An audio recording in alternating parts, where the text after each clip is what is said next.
Dzień dobry Państwu. Good afternoon after the break. I hope you managed to have some lunch, coffee.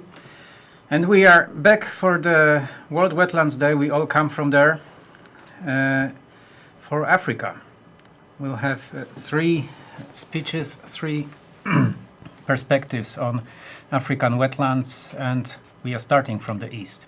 So the first speaker is Samer El-Shehawy, whom I know for a little bit of time from the International Mire Conservation Group. So Samer is an ecohydrologist, a specialist in using stable isotopes to date elements in the mires, to date peat and peat water. Very difficult things that I can only understand a little bit of it, but very essential in understanding peatland processes. But recently, moving with his contract to the Greifswald Mire Center, he became involved in the Nile Basin peatland project. And well, it still comes to me as a surprise that we know so little about peatlands of this huge continent, and we are actually discovering or rediscovering, if we follow Samer's title, them actually right now. And Samer, through his fieldwork and inventory of existing studies, was researching the peatlands of the Nile Basin. The floor is yours. Thank you for accepting our invitation. Yes, thank you for having me here. I was a little bit surprised when you invited me for the talk in the beginning, being from the Middle East, because I always feel like, yes, I come from Egypt. I migrated to Europe, but I have never really worked closely with Egypt or with the Middle East when it comes to peatlands, and that was always like an idea that we are toying with, or listening to following the work of Pem with Hans about studying the old text about peatlands and so on. Yeah, so specifically, I will try to show my presentation and talk a little bit about that. I'm not sure if they shared with you. Can you confirm that? Yes, just a moment. I want to make sure that we have the streaming, because yes, I think with some delay. Yeah, okay, so I can share my so screen please now. share your screen. We have the streaming on Facebook. I saw it comes with a little bit of delay, so I was a bit confused. Yeah. So yeah, I just want to say I'm happy that you started this initiative. I think I come from a country where, in a matter of being a dictatorship right now, and part of the political acceptability on the international forum has to do with the Egypt blocking migration or refugees from Africa or other parts of the Middle East, which is quite sad. If this event is in a way a symbolic dedication to that, it's nice. Although as an Egyptian or as a person who has an Egyptian passport, it's quite embarrassing to our role playing in the stopping refugee migration as well.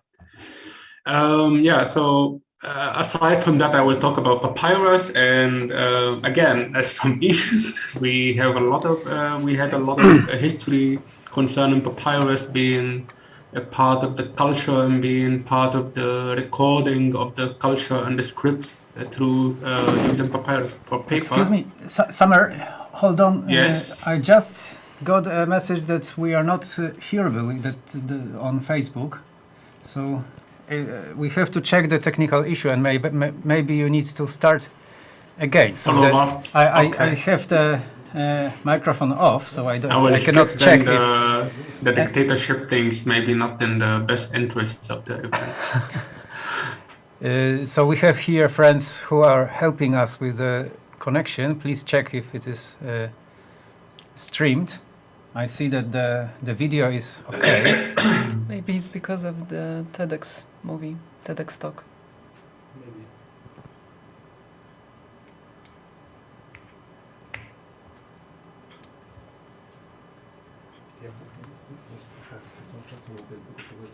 Ten drugi. Polski na pewno idzie. Maybe the So the Polish version is okay?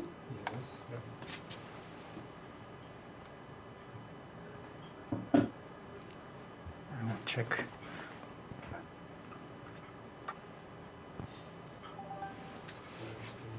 Nie. Takiego się zakończyła transmisja na Facebooku za pierwszą. So please excuse us this break. Don't in the worry, game. I will wait and then. Yeah, I'm Yeah. talking now to those who can hear us, and I'm still not sure because we have we are trying to have 4 transmissions at once. So on YouTube and Facebook, and both in original language and with Polish transmission. And apparently there are some technical issues with this division of the stream.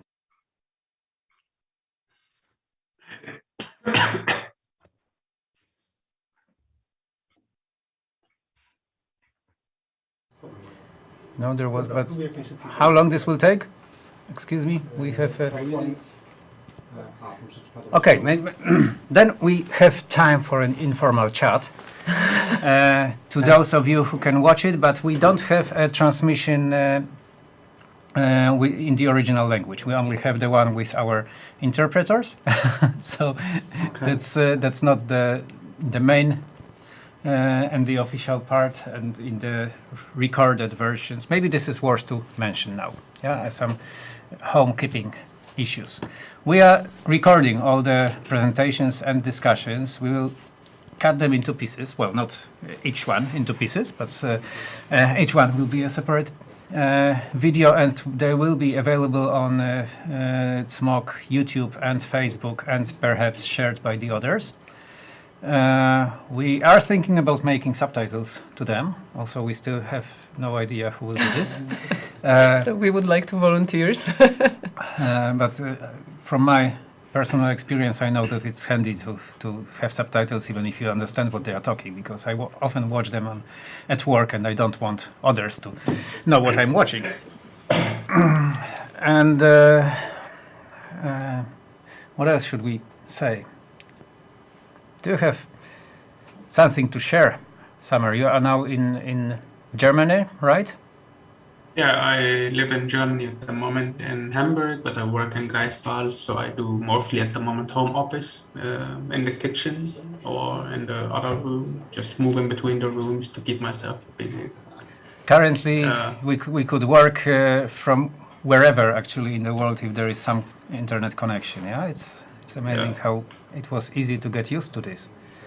And we are all working. I mean, I saw you were working from a boat before in one meeting, so that was quite nice. Handy to have a boat on hand. Okay, I have a signal that we have we regained all the transmissions.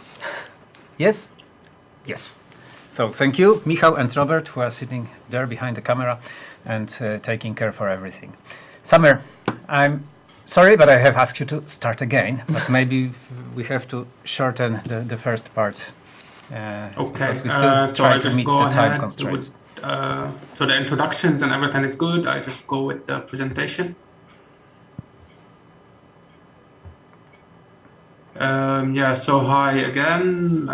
My name is Samer. I work in the Greifswald Center in Germany. I come from Egypt, and we in Egypt have an old history with papyrus. That I will be talking about through the presentation. Unfortunately, although Egypt has all these history issues with the paper being from papyrus and being the first material for scripting other than the walls or for printing, we don't have any papyrus wetlands anymore, and even most of the papyrus paper or paper from papyrus is either imported from somewhere else or produced from some kind of farms that are producing like papyrus in a pot, basically. Like to just give a hint, like in the essence of wetlands, we have the open water wetlands or a different kind of variety of wetland, but I will be talking mostly about the wetland with the peat layer. So that is with a hidden part under the water that contains the peat. I think Hans has made some introductions about the peat, what peat is and what a peatland is. So it is simply the wetland with an organic layer that is at least 30 centimeters thick or so, with the vegetation on the top. And since I will talk about papyrus, it's mostly often the case that is a floating layer of peat in the water. Sometimes it's connected to the ground, sometimes it is not. In a natural case, I think I have not met a papyrus that was connected to the ground. In the unnatural cases, then it's often drained and it comes to the ground. But that could be I could be wrong as well. On the ground, like from the surface, they look something like this, where you can have a papyrus where here there is on the left side there is a canal or an open through the water through the papyrus floating mat, so that the fishermen can access the lake. Or here in this case was an ecotourism place where people can go to watch shoebills. And on the right-hand side, you have also people who go into the wetland on foot, and they can walk on the floating mat to get some papyrus so that they can use it for traditional uses like roofing and so on. Both those pictures, one is from Uganda and the other one is from Kenya. And under the ground, below this vegetation at the surface, when we core into the mat, you can get like this kind of brown material that is floating in water. It's not like very dense and so on, although you can walk on it with a lot of people, or you can have machines or boats standing on it carefully, but under the water it looks something like this. When it's drained, then you have the picture on the right hand side where it looks rather more black and dry, and there's not so much water in it.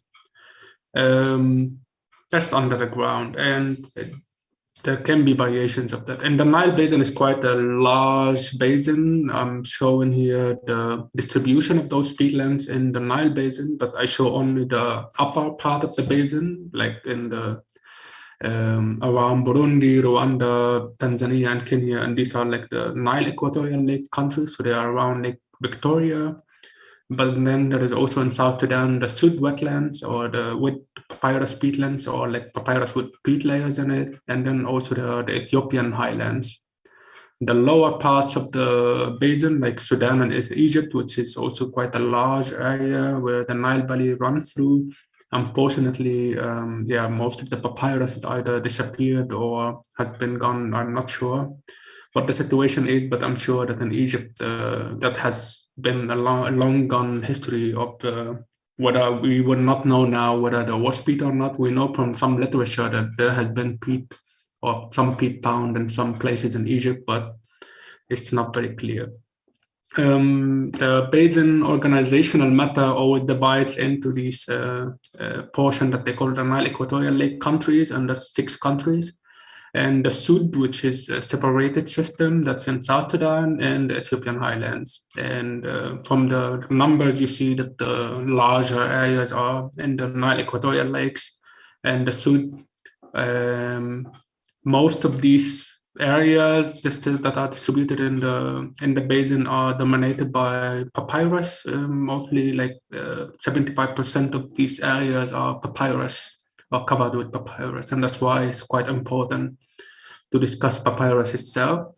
There are other plants that could also be associated with the peatlands in the basin, like raffia palms, and similar to the peatlands in the Congos. There are also other Cyperus latifolia also on that we can also find here in the temperate peatlands. The area in total is about 3 million hectares, and that I looked up how much that would be, and that could be 10% of the total land in Poland would be peatland areas that are in the Nile Basin, more or less. They are distributed all over the basin in all kinds of different landscapes, and in this little figure you see like these different places where the peatlands can exist. So in the Nile Basin they can exist as small patches in the mountains, they can exist along the river, they can exist along the lake as a lake margin that you see on the right and number 4, or they can exist in valleys with the streams in them like number 6. In the basin, perhaps Egypt could have had these coastal peatlands. There are coastal wetlands, we know, but coastal peatlands in the Nile Delta may have been most used due to the long history of agriculture. But this is very hypothetical talk. These peatland provide all kind of different ecosystem services, what we call, like, they are known to have a lot of carbon stored under the ground. So in this picture, you see a comparison between the different ecosystems and the carbon stocks that you have under the ground. And you see at the far right the tropical peatlands, and that you see there the carbon stocks in these systems are very large. I think I can imagine my colleague who will talk about the Congos will also mention a lot about the carbon stocks in the Congos and in the Nile Basin and so on. So this is one of the main issues that we talk about now due to climate change, that if these peatlands are drained, then these stocks can be lost to the atmosphere, which means that we contribute further to the climate change instead of mitigating these effects. There are other ecosystem services. I think in the Nile Basin, since it's shared between 10 countries, so water regulation is quite an issue. From the headwaters, from the upper countries like Rwanda, Burundi, Ethiopia, these peatlands may play a role to regulate the seasonal river flows and also provide water in the drier period. They also may play a role in preventing the flood in the river, like along the river banks or at the lake margin. They could also regulate the drought by providing some water. In urban landscapes, like in Kampala, in Uganda, actually the papyrus peatlands are used to filter the wastewater that is going into the Lake Victoria. Of course, that comes at the cost of higher emission from the peatland, which could be a balance issue. And of course, for peatlands like the Sud, they play, or around Lake Victoria or Lake Kyoga in Uganda, they play a role in the regional rain cycle by providing through evapotranspiration, then water that's lost to the atmosphere is sort of going back into the cycle again to provide rain in the upper parts of the basin, like in Ethiopia or in Rwanda and Burundi. So that is also an issue that is often harder to quantify. Other ecosystem services maybe have to do with providing habitat for biodiversity. So you see on the picture the shoebill in Uganda. It's one of the endangered species, and it's pretty limited to this area.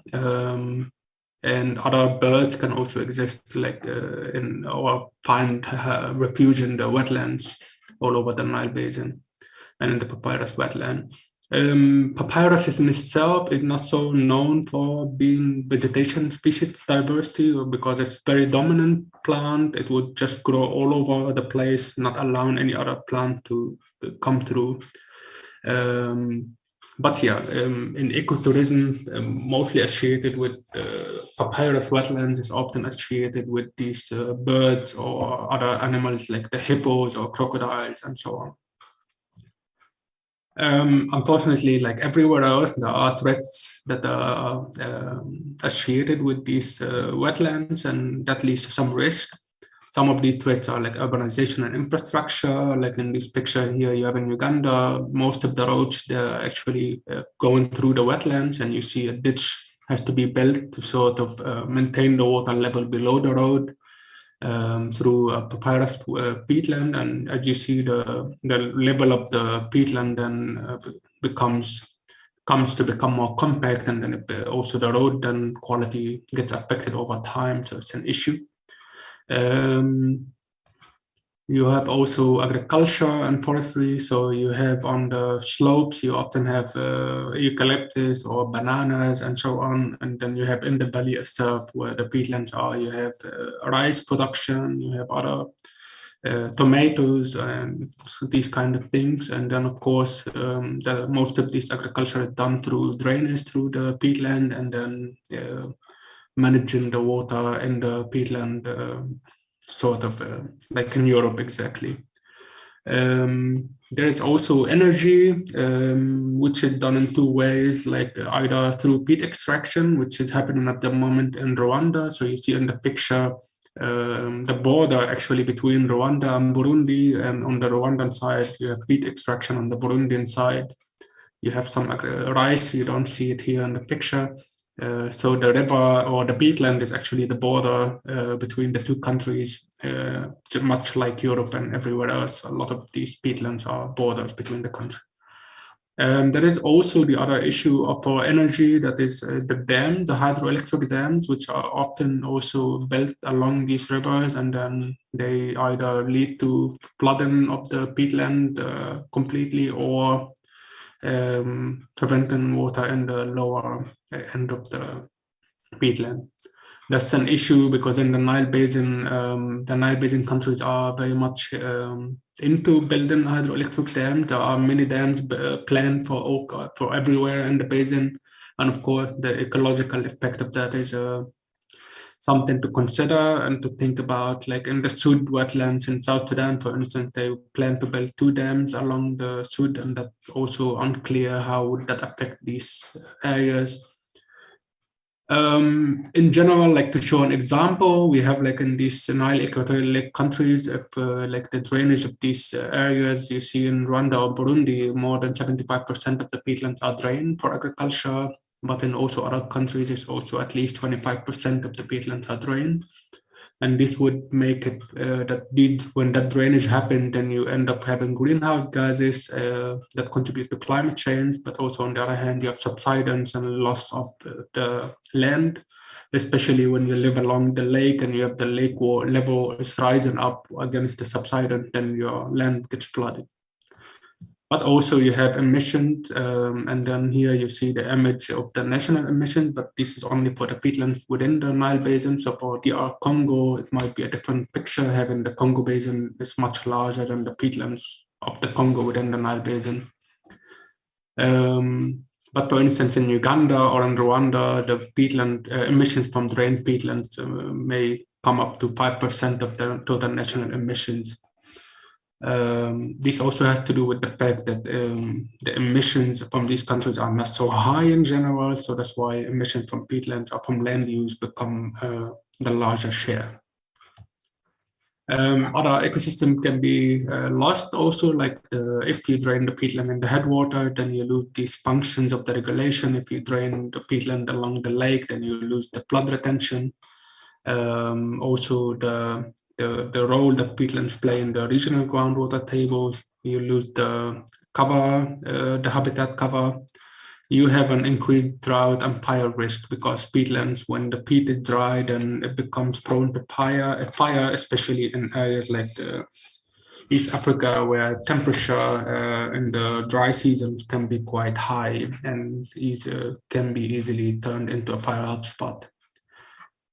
But yeah, so I wanted to talk about revisiting the papyrus as a nature-based solution. What we say in Greifswald paludic culture, maybe Hans can provide so much input about that, but it's the simple concept of using the peatlands while they are wet in a way that would preserve the carbon stocks in the ground and allow the economic use in some way without losing the biodiversity, without losing all the ecosystem services. For papyrus itself, as I said in the beginning of the presentation, is associated with some of the oldest recorded cultural transformations, where people starting to write on paper and allowing printing of text in the ancient Pharaoh's time. And that has shifted, of course, and over time. And at the moment, most of the use is rather subsistence-based, so it's not a commercial activity. Mostly for roofing or for making some handcraft product like these couches, where you see they use wood from trees and then they use the papyrus fiber as a material for making the seating part of this. In developed countries, it might be appealing and aesthetic to have roof houses with roofs from reeds and so on. But in developing countries, this may not be the case, where people would like to have a more sustainable form for them. Not sustainable in the sense of environmental, but sustainable as in they don't have to spend money anymore or to do work anymore. So in this picture, you see that they are building all these materials from the papyrus, but the roof itself is made from metal, which is pretty common in East Africa to replace the papyrus roof for the metal roof or other material like cement and so on. Yeah, so I think maybe some of you, if you visit the Greifswald Center website, you have these polyculture products from reeds and taifa and other plants where all kind of experiments happen. But the reeds and taifa, for example, are much closer to papyrus in terms of the fiber. And there you can make higher quality products in the roof, and of course, because it's expensive, it would be a profitable business in Europe, or insulation material, or boards for building, or plackage.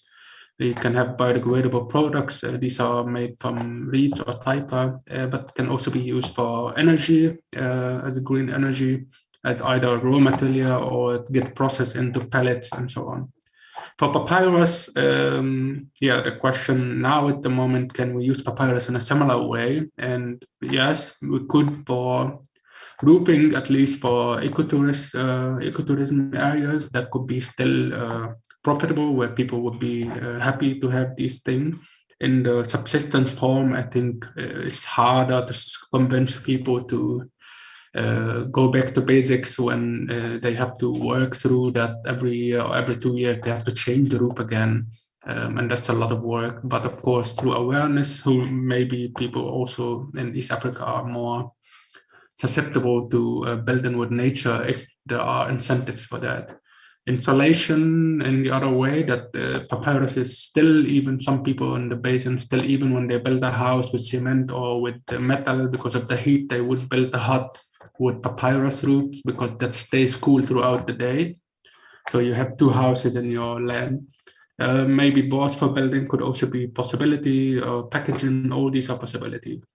Also for biomass for energy, some local innovators in Uganda would look at that. But other local innovations could be a way to go for that.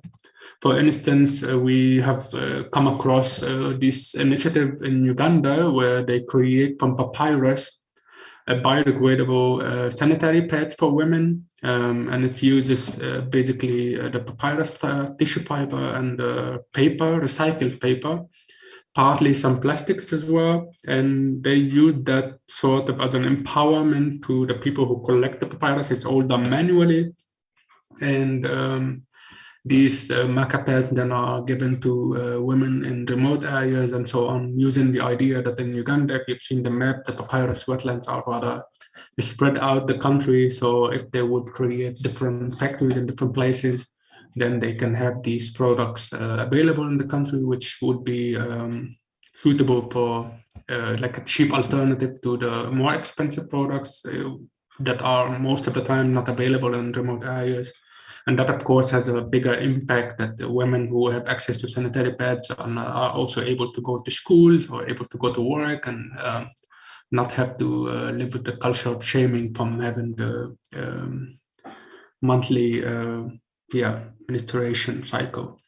The waste from this product, they use it even as a fertilizer. It can also be that they use it in combination with biochar or like for energy.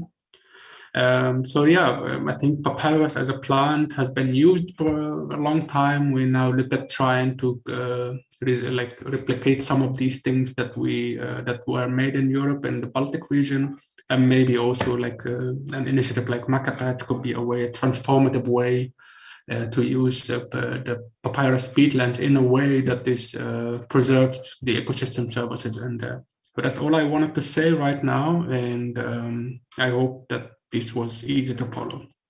So picture to remember from Ethiopia, and that peatland must be wet for humanity, for our land forever, and if to be used, then should be used in a wet way. Thank you. Thank you very much, Samer.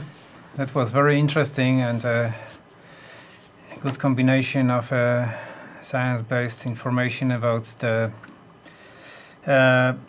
status and drainage consequences of the peatlands and the future perspectives with quite novel, innovative ideas how to use papyrus. Do you want to ask Samer about something? I'm sorry, I have no questions this time. Then I have. And I have no questions from the chat. It may be a bit too a narrow question because it's something that I'm wondering all the time, how much these papyrus swamps of Africa are peat forming originally. Because what you are talking about now is that we could use papyrus to revegetate the destroyed peatlands, to use them wet. So it's an idea that papyrus could serve as a paludiculture plant, so a commercial plant that we could cultivate on re-wetted peatlands to save all the carbon that is in the peat. But how much the wild papyrus swamps do accumulate peat? I think, like from what I've seen, at least the Plotem Med and even in the South Sudan, which has less favorable conditions for peat accumulation, like thicker peat accumulation, the papyrus Plotem Med is always 50 centimeter at least. And this is already preserved. It does not move much. It is still floating underwater, of course. In the margins parts, they are susceptible to the flooding or like being taken away with the flow. But I think like the majority of the other areas are pretty much staying in place unless some intervention takes place. And I'm not talking about re-wetting or like putting papyrus on a peatland that didn't have papyrus before, but I'm talking that these peatlands originally had papyrus. They are formed through papyrus. Okay. And I think we have pretty much good confirmation the papyrus in itself formed the peat, not other plants. And you are proposing the solutions, the way forward with paludiculture to preserve the peatlands, but how much this is taken up by the Egyptian, well, not only in Egypt, in all the countries of the Nile Basin. I don't think we are not talking about Egypt at the moment. It is far behind. I'm not sure where do we find remnant peats in Egypt.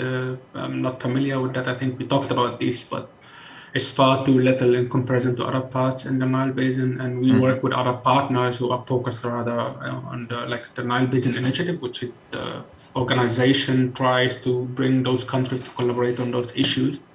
So they focus rather on transboundary peatlands, so the peatlands shared between two countries, or the transboundary or the peatlands of regional importance, like the ones in South Sudan, but those are very large. So I don't think in Egypt at the moment the transformation that has happened is quite large. I'm not sure where are we to bring such a thing in the landscape. Yes? Yeah, and I am thinking about the biodiversity of the papyrus marshes, because usually when we think about paludiculture, we are thinking about re-wetting destroyed marshes. So they are no longer as valuable as they used to be. So when you are talking about using papyrus from not degraded marshes, do you think it would be okay for the biodiversity, or? No, we are not talking about using papyrus from non-degraded peatlands. We are talking only about degraded peatlands, and the order of work is conserve, restore, and re-wet. So if it cannot be restored to near natural state or a natural state, then we consider re-wetting and the sustainable use. Of course, we have to keep in mind that in Uganda, the papyrus is seen as an obstacle, so people would rather open up through the papyrus to open to the lake or have access to the lake for fishing or for grazing. So when you provide a buffer zone at least, then maybe that can counter that.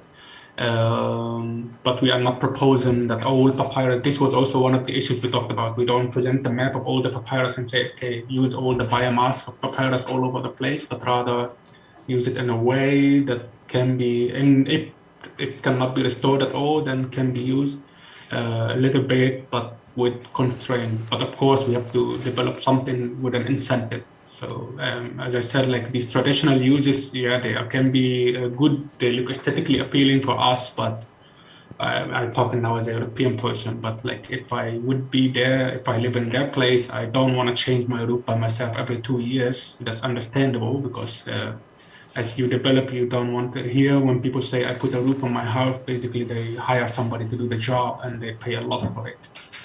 Yes, we probably also used to have many reed thatched houses in Poland, but you can hardly see them now anymore. I think it's time for the next presentation. So thank you very much, Samer, and please stay with us for the discussion. And Magda, please introduce the next speaker. Yeah, and the next speaker is Karunga Kita from Mali. Osman has a question. Could you repeat Yes. that? Oh, Yes, we have Karunga. Assam has raised his hand. oh, we have a question. Sorry, I don't see it in this one. Azam, could you ask your question? My question was, have you looked into CO2 sequestration credit as an incentive for either restoring peatlands or maintaining peatlands? Is there a possibility there to provide an economic incentive for those who have peatlands? I suggest that we keep this for the discussion, which will be soon, and it refers to many settings, yeah? So it's important everywhere, so for all countries. But thank you, we'll note this question. So please tell again. a few words about Karunga. And Hello again. And this, hello, thank you very much. this is Dr. There Karunga. is a translation. yes, but please wait a minute, Magda I will just you, introduce you. and then we start. And then you can speak French and have your presentation. So this is Dr. Karunga Keita from Mali. He's a regional director of Wetlands International for the region of African Sahel. He has more than 32 years of experience, and he holds a PhD in economics and did postgraduate studies in political sciences and international relations. And now Dr. Kita will talk about the impact of wetland degradation on livelihoods and migrations in his region. Yes, and please note that wetlands are not only interesting to natural scientists, but the economists are very much needed as well. The presentation will be in French. We are not providing French-English translations, so those who you have to choose either French or Polish on the other channel. Thank you for joining us. If you want, I can try to present in English if there is no translation. We will prepare English translation later. Yeah, so let's keep it in French as you have asked for it, and we have interpreters from French to Polish ready. And we would just use our headphones. Okay. Just I am speaking French because we have some audience speaking only French. So I will present in French. I will share my screen. Okay. This one.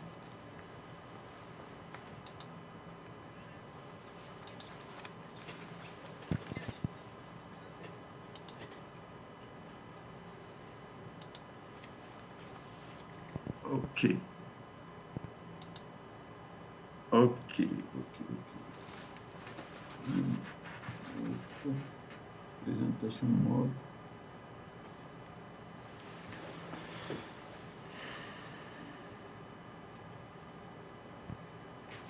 Is it okay now? Yeah, now it's in full screen.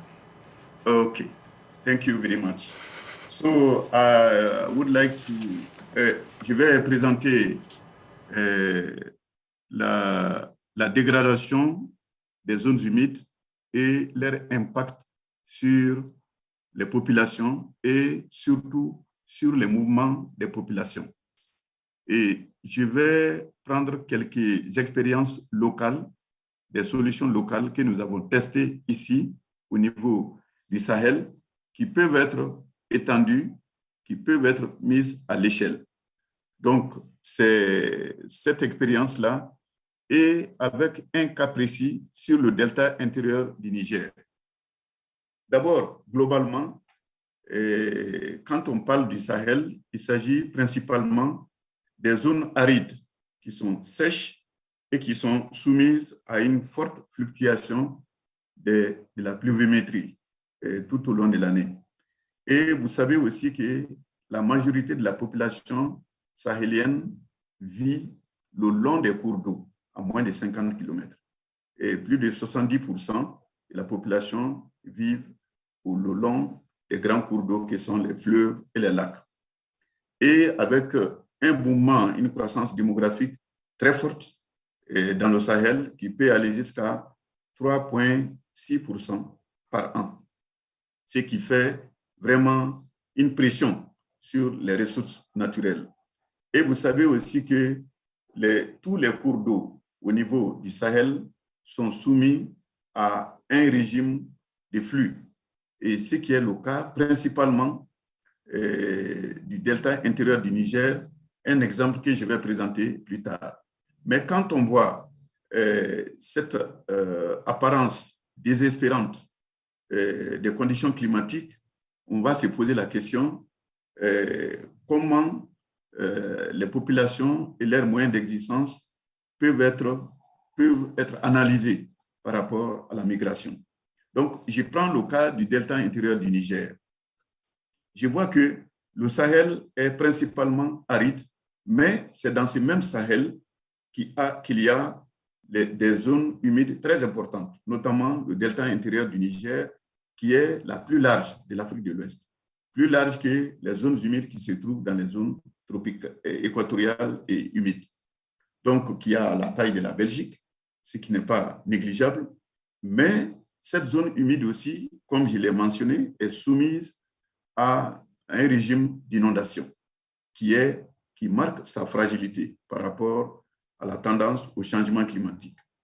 Et c'est ce changement climatique qui, après une analyse sur plus de 50 ans, qui a montré que les ressources sont en train de décroître drastiquement suite au changement climatique. Alors, le Sahel est une zone très critique, très importante et très fragile d'un point de vue écologique. Ça contient les zones humides les plus productives qui ont les systèmes de production les plus efficaces dans le Sahel. Parce que quand on prend les zones humides, c'est entre 3 et 10% de la surface du Sahel. Mais c'est dans ces mêmes zones humides qu'il y a la réalisation de plus de 80% des PIB, des GDP en moyenne des différents pays. Quel que soit le pays, les productions dans les zones humides, les services écosystémiques produisent jusqu'à plus de 80% du PNB. Et c'est dans ces zones humides qu'il y a aussi plus de 3/4 de la population sahélienne. Alors, le Sahel aussi, on peut dire, c'est l'éponge qui amortit le changement climatique. C'est dans ces zones qu'il y a l'atténuation des chocs de l'eau, l'onde des chocs, que ce soit les sécheresses, que ce soit les inondations, les vents violents ou les incendies des forêts. Donc, c'est une zone qui est vraiment critique et importante parce que fragile. Alors, quelles sont les conséquences de la dégradation des zones humides? D'abord, les tensions sociales qui ont amené des turbulences, même dans la cohésion sociale. Et c'est dans ces zones humides aussi qu'on constate sur le temps, au fil du temps, un changement dans les méthodes de gestion des ressources naturelles. Que ce soit les méthodes traditionnelles qui arrivaient à bien gérer collectivement les ressources naturelles et la loi moderne, qui aujourd'hui a du mal à être appliquée. Pourquoi? Parce que les différents utilisateurs de l'eau, les différents utilisateurs, que ce soit les agriculteurs, les éleveurs, les pêcheurs, et chacun ne trouve plus son compte dans la gestion traditionnelle des ressources. Donc, il y a des tendances à sortir du respect de ces règles, ce qui amène forcément des tensions. Et il y a aussi la destruction du mode de production des moyens de subsistance, ce qui fait que les conditions de vie se détériorent dans le Sahel. Et il y a bien sûr des petites tentatives de réadaptation aux nouvelles conditions climatiques par certains groupes d'usagers des ressources naturelles, que ce soit les éleveurs, les pêcheurs et les pastoralistes.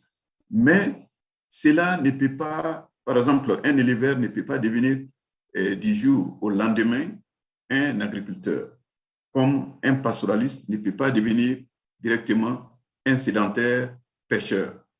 Et ce sont des pratiques presque ancestrales. Donc, ce qui ne peut pas résoudre tous les problèmes. Donc, qu'est-ce qu'il y a maintenant? C'est le déplacement humain. Mais je dois dire que le premier chemin de déplacement n'est pas forcément l'Europe. Ce n'est pas forcément outre-mer que les migrants se dirigent. D'abord, il y a l'exode rural. Quand l'hivernage, la saison pluvieuse n'est pas abondante, il y a d'abord l'exode rural. Et quand cela ne suffit pas, il y a des migrations internes qui vont, par exemple, d'une région d'un même pays à une autre région ou d'une région d'un pays à un autre pays africain voisin. Donc ça, c'est aussi une alternative. Et on arrive même à passer d'une région, de toute une région de l'Afrique, par exemple l'Afrique de l'Ouest, jusqu'à aller en Afrique centrale ou de l'Afrique occidentale vers le Maghreb. Cela, c'est aussi un courant d'immigration. Mais, in fine, si tout cela ne suffit pas, c'est ça qui explique la migration vers l'Europe avec tous les risques que nous connaissons aujourd'hui, avec beaucoup de morts en cours de chemin.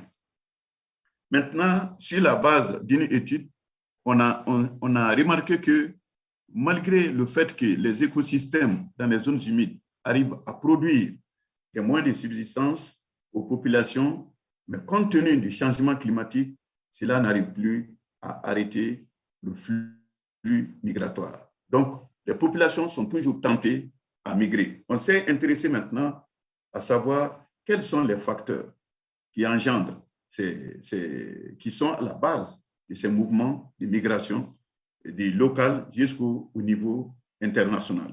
D'abord, il y a l'âge et, comme je vous l'ai dit aussi, il y a l'inondation, le régime hydrologique des fleuves, les flux, le régime des flux et les revenus que procurent les services écosystémiques, les systèmes de gestion des pâturages qui impactent l'élevage, par exemple, et la pêche, et aussi, et plus récemment, l'insécurité.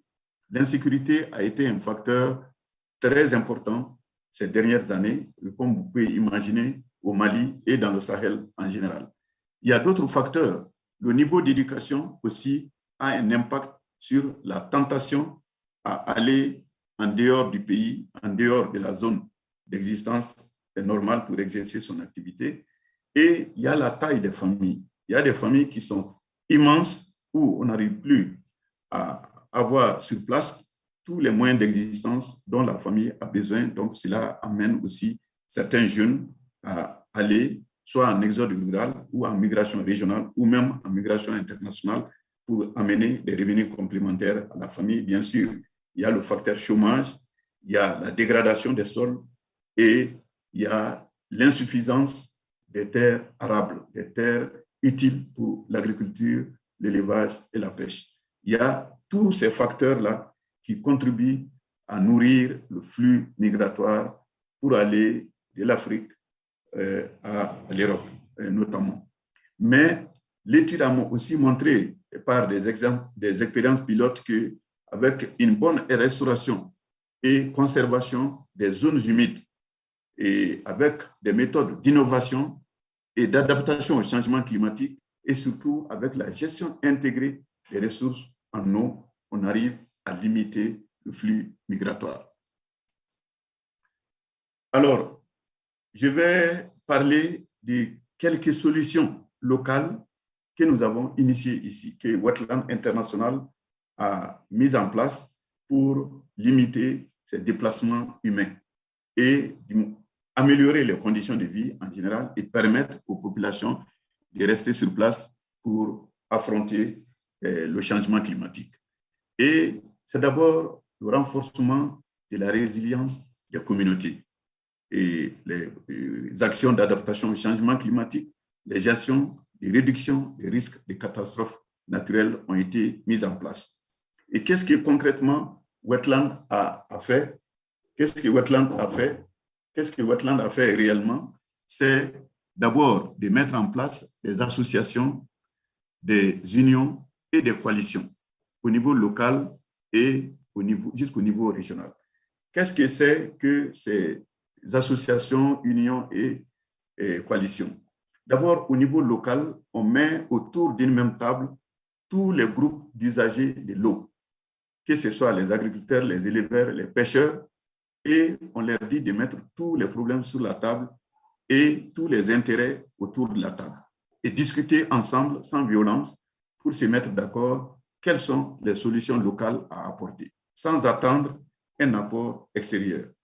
Et c'est ce qui a permis aux différents groupes d'usagers de former au niveau local ce qu'on appelle les associations, qui sont groupées par groupe d'usagers. Association des pêcheurs, association des éleveurs, association des pastoralistes. En mettant ensemble ces associations au niveau local, toujours, on forme ce qu'on appelle des unions.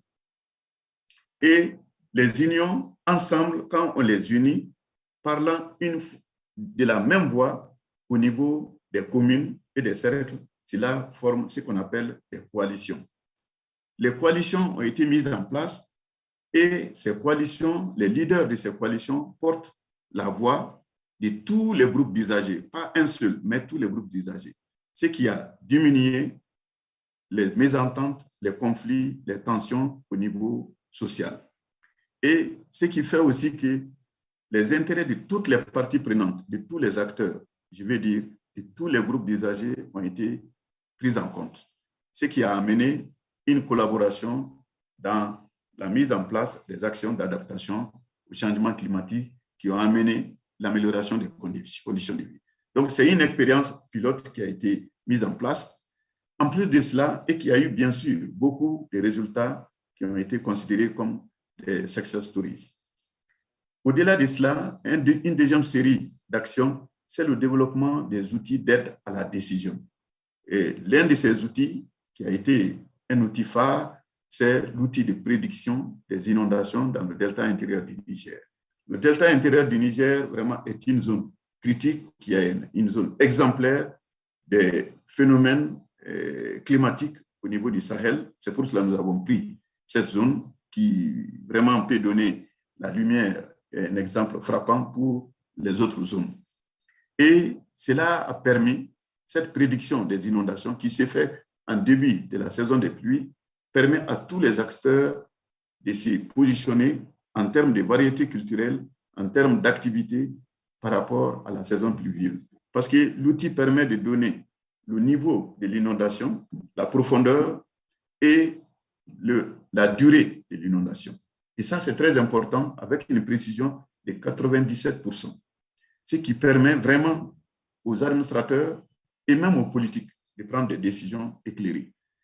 Et en plus de l'OPIDIN, Wetland a toujours continué à développer d'autres outils, tels que l'outil de Environmental Flow, qui permet aux décideurs de prendre des décisions par rapport à la mise en place des infrastructures, telles que les barrages, tels que les aménagements hydro-agricoles, en tenant compte des impacts sur les zones en aval de l'infrastructure, que ce soit le barrage ou bien l'aménagement hydroélectrique.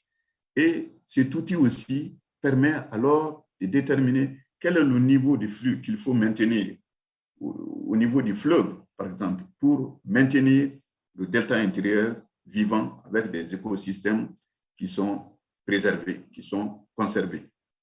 Alors, on a aussi développé des méthodes d'irrigation avec des technologies adaptées qui peuvent permettre d'économiser de l'eau, par exemple des fourrages et alimentés par l'énergie solaire, donc sans pollution, sans dommage sur l'environnement. Maintenant, quelles sont les perspectives? Et il y a eu beaucoup d'opportunités il y a beaucoup d'opportunités qui s'ouvrent. D'abord, sur la base de ces différentes expériences, il y a aujourd'hui une meilleure communication entre le niveau local, régional et le niveau politique national. Et cela est très important. Et tous les groupes d'usagers se retrouvent dans la chaîne de communication politique. Et cela, ça permet aussi de dégager des voies de construction de la paix. Et ça permet de voir le futur avec beaucoup plus d'assurance. Et il y a aussi une véritable amélioration de la capacité organisationnelle, institutionnelle et technique des communautés, avec les systèmes de négociation sur ce qu'il faut faire, sur ce qu'on peut faire. Et les intérêts de chaque groupe sont pris en compte dans les décisions. Ça aussi, c'est une opportunité à saisir pour une mise à l'échelle. Aussi, toujours en perspective, il y a des challenges, des défis énormes à relever. Aujourd'hui, nous sommes dans une zone d'insécurité. Le Sahel est aujourd'hui une zone d'insécurité. Et le système de crédit n'existe pratiquement pas parce que le système bancaire classique a disparu de la zone. Et il faut maintenant développer des initiatives, mais avec des challenges. On a un système de bourgoculture soutenable. Bourgou, c'est une herbe, une espèce d'herbe qui pousse dans le delta et qui est très grande et qui est consommée par tous les groupes d'usagers. Et c'est pour cela qu'on a mis l'accent aussi sur le bourgou. Le bourgou qui est vraiment cette culture-là très, très importante dans le Sahel. Alors, mais comment faire la mise à l'échelle? C'est d'abord l'accès au crédit. Ça, c'est très important. C'est un défi à relever. Et il faut maintenir une communication transparente entre le niveau supérieur et le niveau local. Parce que bien souvent, ceux qui sont au niveau local, soit ils n'ont pas une bonne lecture de ce qui est mis en place comme politique d'encouragement, ou que c'est le niveau national qui ne prend pas suffisamment en compte les intérêts et les préoccupations des populations locales. Et aussi, il y a aussi le manque de connaissances ou la faiblesse de la connaissance des lois ou des règles qui régulent la gestion des ressources naturelles ou même la gestion de l'eau. Bien sûr, l'un des défis, c'est combattre l'insécurité. La sécurité humaine n'est pas encore garantie et surtout avec les nouveaux acteurs qui essaient d'imposer la charia. Et ce sont des acteurs qui viennent de partout et qui sont venus pour imposer une façon de se comporter dans le Sahel, notamment dans la zone du Mopti. Et c'est sur la base de cela qu'il y a eu une initiative, un projet qui s'appelle Water Peace and Security, pour aussi faire une contribution dans ce paradigme qui consiste à conserver, préserver les ressources naturelles des zones humides pour limiter les conflits et, in fine, pour limiter aussi le flux migratoire, qui a comme objectif principal de faire de cette zone une réserve climatique qui permet de bâtir la grande muraille verte, qui est une des initiatives de l'Union africaine. De façon spécifique, il s'agit d'améliorer la gestion des ressources naturelles, l'accès et l'efficacité de la conservation des zones humides. Il s'agit aussi d'améliorer les conditions de vie des communautés et de promouvoir la cohabitation pacifique avec les plateformes de communication, coalitions, unions et associations que nous avons mises en place, et de promouvoir aussi l'emploi des jeunes, parce que ce sont les jeunes qui sont les plus tentés à la migration quand les problèmes se posent. Maintenant, les principales composantes de ces projets, de cette initiative qui est déjà en cours, c'est d'abord promouvoir la bourgoculture soutenable. J'ai parlé de cette espèce d'herbe qui est consommée dans tout le delta intérieur du Niger parce que les racines servent aux poissons et pour servir de lieu de ponte des œufs. Et les mêmes tiges sont consommées par les animaux et les mêmes tiges sont, les graines aussi sont consommées par les agriculteurs. Donc, c'est un actif pour tous les groupes d'usagers. Et quand on gère bien les bourgous, on peut intéresser tous les acteurs à adopter un système de gestion qui respecte les temps d'entrée de tous les acteurs dans le delta qui est une zone inondée à un certain moment. Et aussi, dans cette bourgoculture toujours, c'est pour garantir l'accès.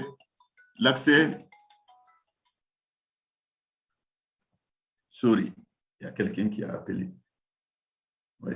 Donc, le deuxième élément, c'est faire de l'eau un langage de paix. L'eau est aujourd'hui une source de divergence au niveau des communautés.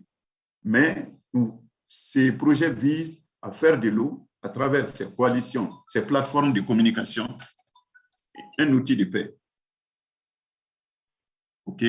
Donc, c'est aussi permettre une construction et un développement des capacités des communautés et renforcer, bien sûr, leur résilience face au changement climatique. Le troisième élément, la troisième composante de ces projets, c'est l'emploi des jeunes pour la promotion de la paix. Parce que ce sont ceux-ci qui sont les plus enclins à se déplacer quand il y a des crises de ce genre. Donc, par des activités génératrices de revenus à revenus rapides et par des formations, des recyclages. Par exemple, lorsque le pastoralisme n'est plus possible, on peut recycler le jeune dans une autre activité qui puisse l'occuper afin que sa tentation à la migration soit apaisée. Et on utilise aussi des techniques intensives en main-d'œuvre et aussi on fait la valorisation des connaissances locales. Il y a de ces connaissances locales pour la gestion des ressources naturelles qui sont très importantes à préserver. Voilà, c'était les grandes questions qui se posent au Sahel.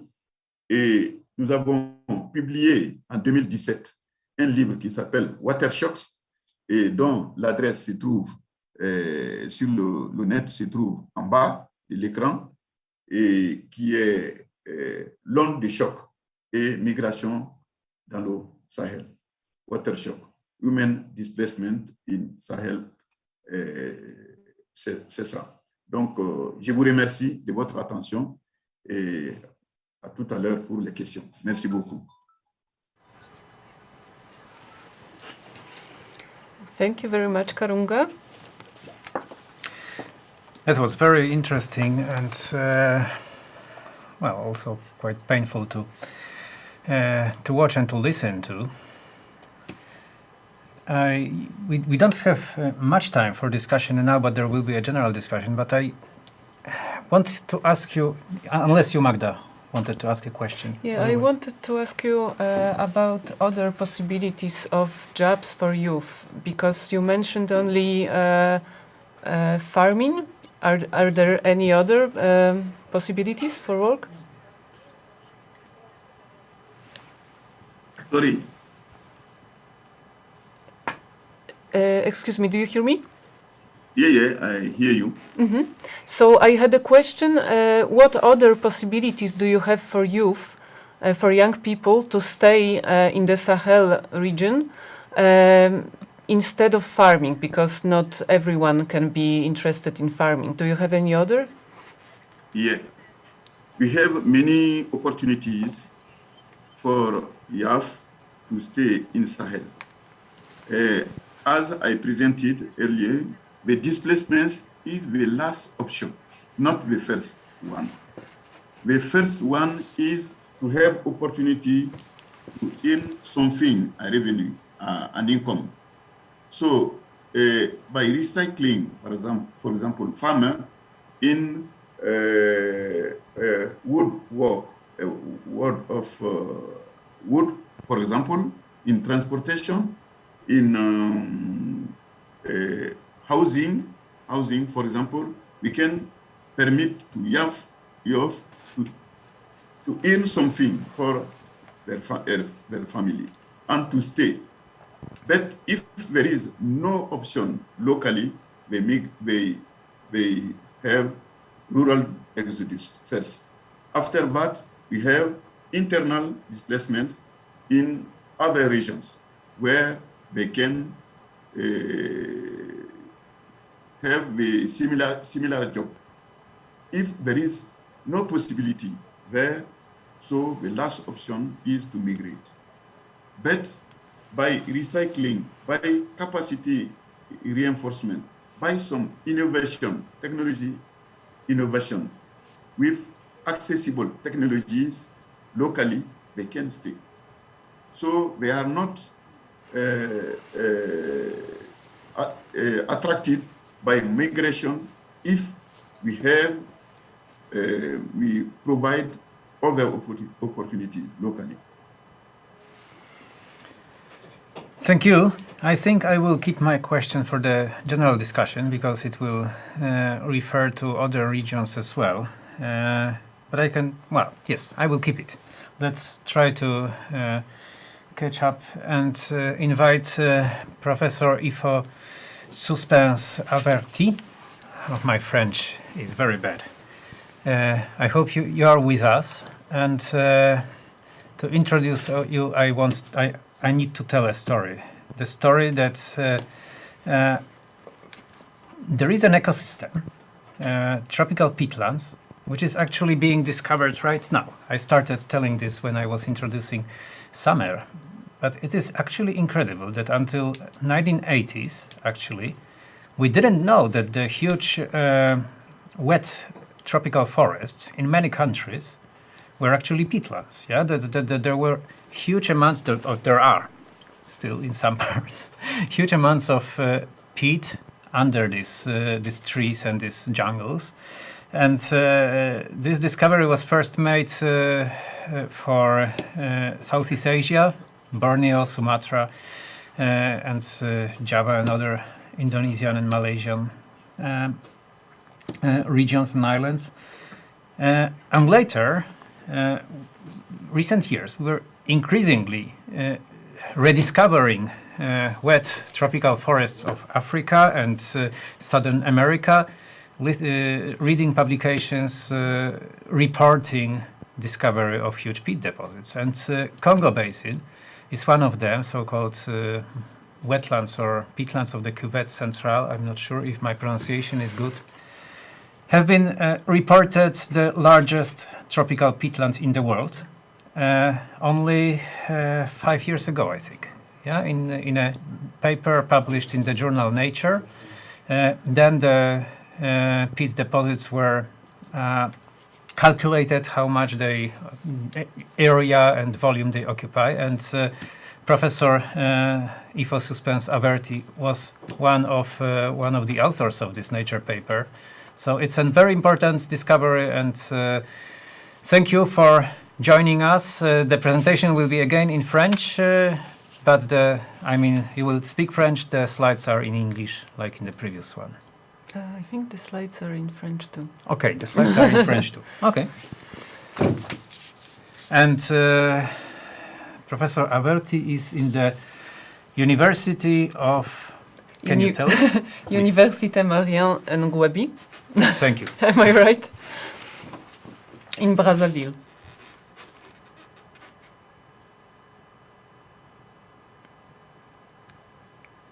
We don't hear you unless it is...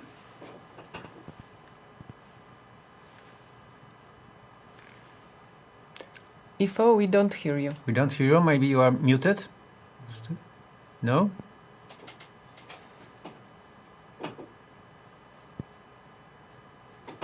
Still Still. nothing? they say. Maybe you can try without headphones. Maybe it would be better from the microphone of the laptop. Can you speak now? Can you hear me? Yeah, Yeah. yeah, now it's okay. Okay. So thank you so much. I would like at first to Professor S, because we spent some time in Brazzaville. It's to Hans Josten, if you are still with us. Yes. Yeah. We spent a very good time with Professor S in Brazzaville. So I hope next time we will meet again, talk about paid science. So thank you much. Okay, so I would like to talk in French, but general display talk in English. Et merci. Donc, ma présentation va porter sur. Je vais donc vous présenter l'économie de nos travaux. May, de recherche. I want just to let you know, excuse me, that we hear your voice quite poorly, so maybe you are covering the microphone, because sometimes it's the transmission is good and sometimes it sounds like much softer. Oh, So take care that the microphone of the laptop is not covered. Okay, good. But also, I need to let you know that the network is not very good this afternoon. Okay. So we hope that we will do it clearly. So excuse me if the network is not good. Donc ma présentation va porter sur je vais vous présenter donc l'économie de nos travaux de recherche. J'ai déjà été présenté, donc membre de l'équipe CongoPit. C'est un exemple de très bonne collaboration entre les universités du Nord et les universités du Sud. Équipe et par le professeur Simon Lewis de l'université de Leeds. Voilà, donc je vais en général la cartographie de la tourbe, vous présenter la carte, les stocks et puis les différentes questions qui sont liées aux enjeux climatiques, mais aussi, puisque nous parlons des terres humides, aussi essayer de réfléchir ensemble un peu sur cette zone de terre humide, les pressions anthropiques, mais aussi les solutions envisagées. Alors, pour commencer, c'est quoi d'abord une tourbe? C'est la définition, c'est quoi d'abord une tourbe? Une tourbe, c'est un type de sol qui est très, très riche en matière organique, Et dans notre équipe, nous avons défini le taux ou la composition de la matière organique à plus de 65%. Dans les conditions du bassin du Congo, cette tourbière s'est développée grâce à un environnement favorable où il pleuvait, sinon il pleut abondamment, et puis où la décomposition de la matière organique est ralentie, vraiment ralentie, très ralentie au point que l'accumulation de la matière organique elle est plus importante que la décomposition de cette matière organique.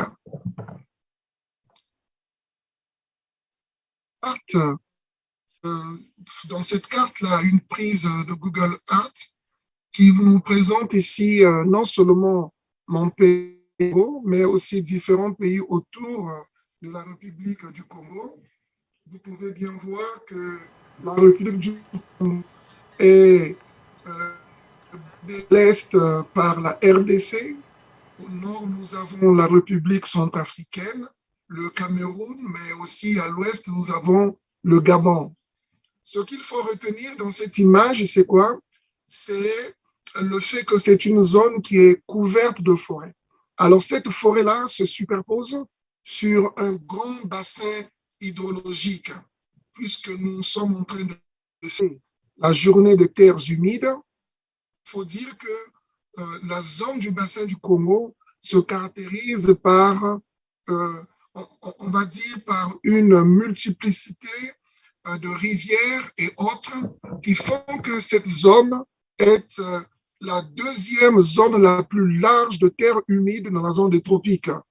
On estime la superficie à environ 360 000 km². Alors, lorsqu'on dit terre humide, il faut comprendre qu'il y a de l'eau, mais il n'y a pas que...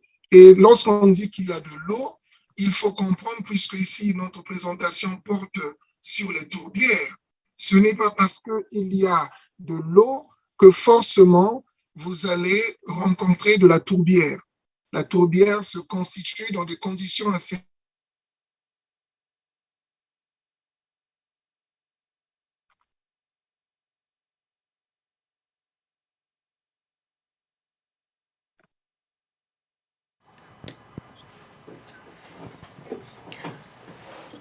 Excuse me, maybe it would be better if you could switch off your camera so... So the signal is better, the voice goes through.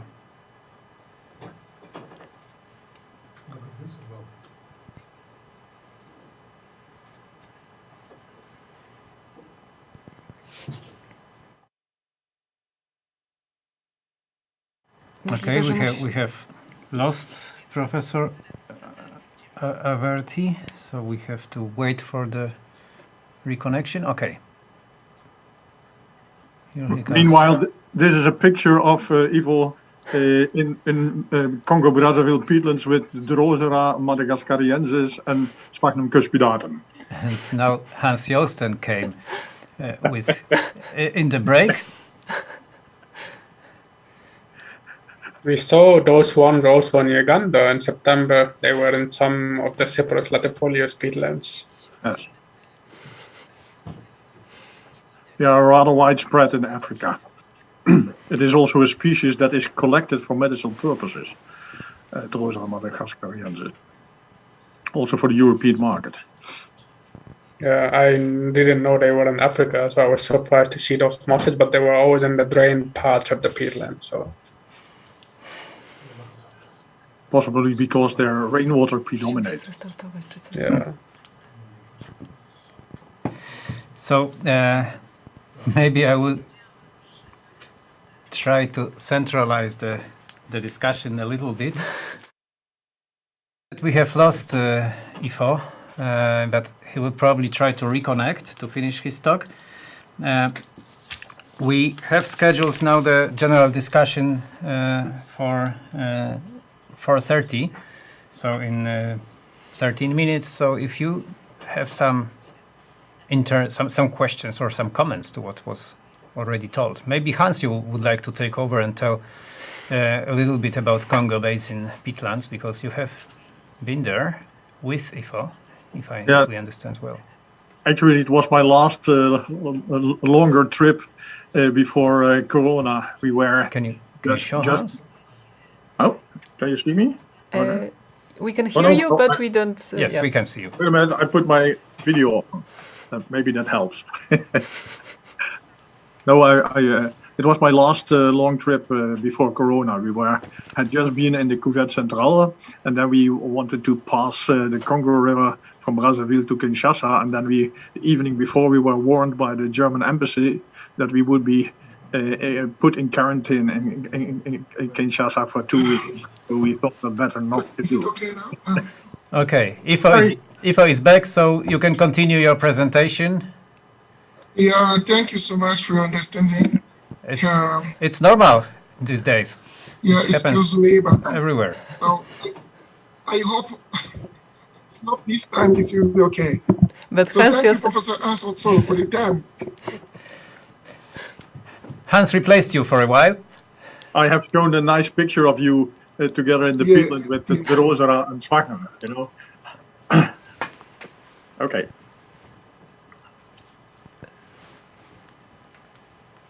Yes, I hope you will share it this day. So, can you hear me so we can go ahead? Yes, we can hear you. And Professor, I had a question. Could you maybe turn off your camera so you wouldn't use as much of internet connection? Thank you. Yeah, thank you. Let me try.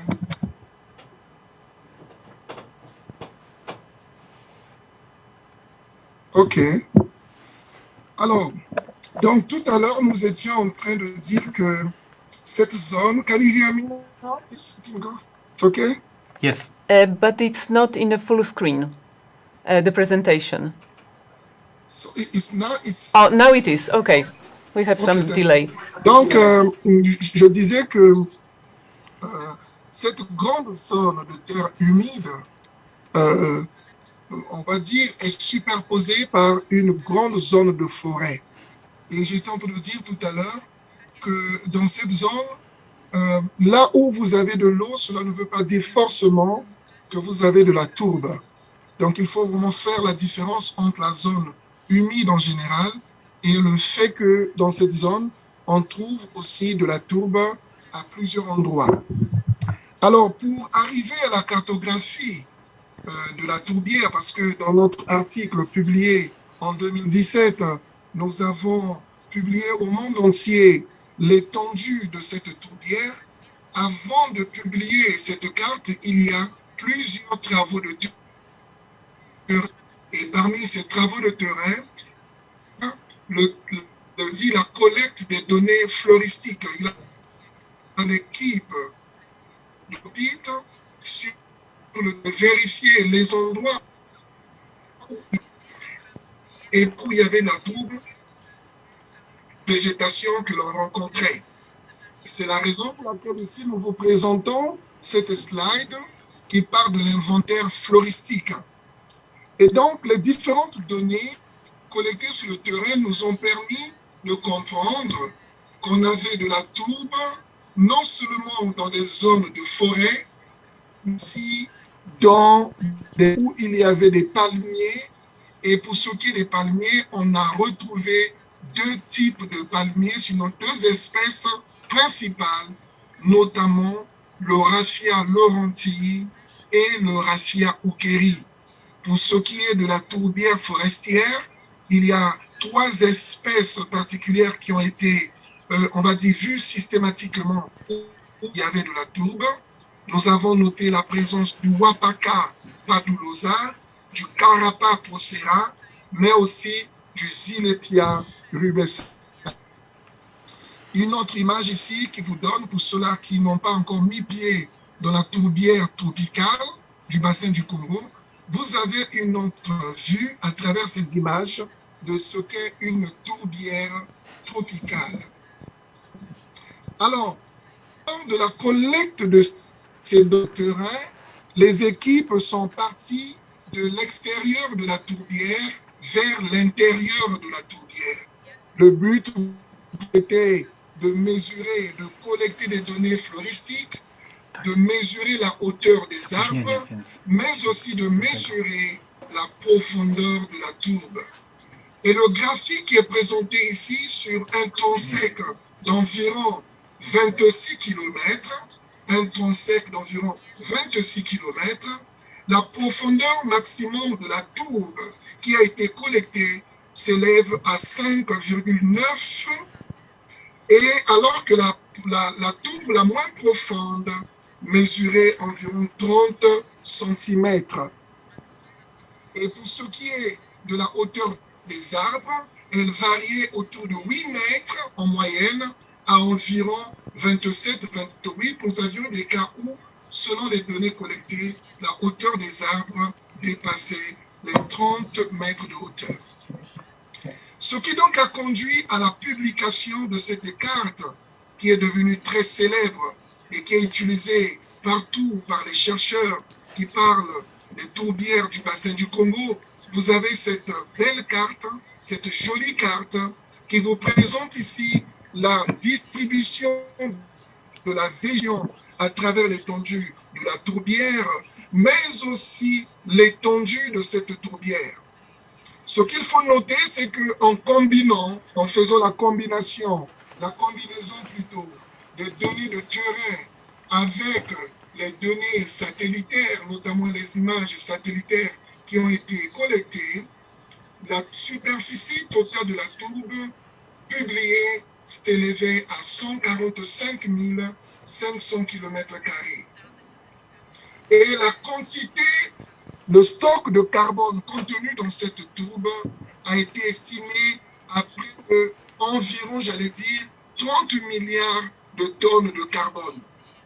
Les 30 milliards de carbone représentent 20 années d'émissions annuelles du premier pollueur mondial, les États-Unis, et représentent 3,5 années d'émissions anthropiques mondiales. Si nous considérons toute la planète, les émissions anthropiques mondiales, la quantité de tourbe contenue dans la quantité de carbone plutôt contenue dans cette tourbe représente 3,5 années d'émissions annuelles anthropiques mondiales. Alors, d'autres études ont été menées. Ceci dans le sens de pouvoir quantifier l'âge, estimer l'âge ou quand exactement cette tourbe a commencé à se former.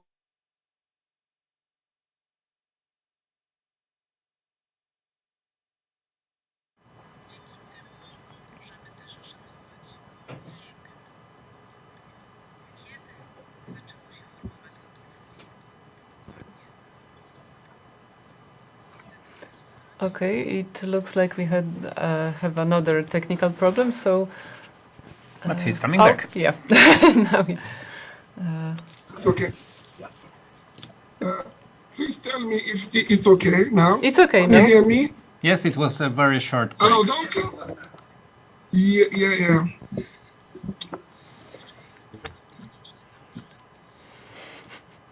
Alors donc là, ce qu'il faut... Oh. Where is my slide now? Ok, ce qu'il faut donc retenir, qu'une autre étude a été faite en parallèle. L'équipe de Congopit a utilisé un drone et ce drone a permis de survoler plusieurs kilomètres. Le but, c'était de vérifier si les tourbières du bassin du Congo avaient ce qu'on appelle par un dôme. Et l'étude a montré qu'il y avait bien un dôme dans les tourbières du bassin du Congo, mais qui s'élevait à environ 1,8 mètres de hauteur, et que ce dôme-là qui a été découvert est curieusement plus faible en termes d'hauteur que les dômes qui ont été observés dans d'autres tourbières, notamment les tourbières du sud-est de l'Asie, où le dôme mesure jusqu'à 20 mètres de hauteur. L'autre phase de l'étude, c'est à concerner les menaces. Quelles sont les menaces qui existent autour de tourbières tropicales? Alors, il y a, comme je vous ai dit, qu'il y avait beaucoup de forêts dans la zone tropicale du bassin du Congo. La menace numéro 1 que nous avons identifiée, c'est l'exploitation forestière, mais il y a aussi les plantations, des projets de plantation de palmiers, un projet du centre de l'exploitation minière, mais aussi éventuellement, si les pays se décidaient, l'exploitation du pétrole. Ce ne sont que des projets, mais ces menaces n'existent pas encore en pratique dans ces pays-là. Un autre type de menaces qui sont identifiées vers les mesures de terrain, c'est que les populations locales, dépourvues de tout moyen financier, sont obligées d'utiliser les ressources qu'offrent, on va dire les ressources biologiques de la tourbière pour élever le vin de palme qui leur sert de revenu. Il faut aussi dire que nous avons noté des présences, des traces de feu. À travers cette image, vous voyez derrière cette zone de la tourbière qui est dominée par des palmiers avait été brûlée par des pêcheurs. Ils n'avaient pas fait ça volontairement, mais le feu est parti pendant la saison sèche et cela a brûlé une superficie non négligeable de tourbière dans la partie nord du Congo. Alors, qu'est-ce que nous pouvons faire pour réduire ces menaces-là qui pèsent sur cette zone humide? Il y a, premièrement, l'accroissement des sites Ramsar dans la zone. Au moment où nous parlons, le Congo a déjà 14 sites Ramsar, ce qui n'est pas rien. Et la carte à côté vous montre bien, comment est-ce que le nord du Congo est bien couvert des sites Ramsar qui se superposent de la tourbière du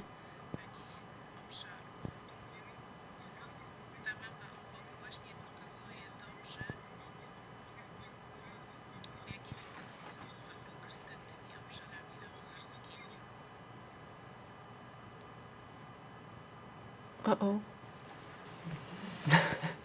Where do we? It A looks break like- once again, but I will continue on this topic because maybe not all of you know that between Congo, Republic of Congo and Democratic Republic of Congo is the largest transnational, transboundary Ramsar site.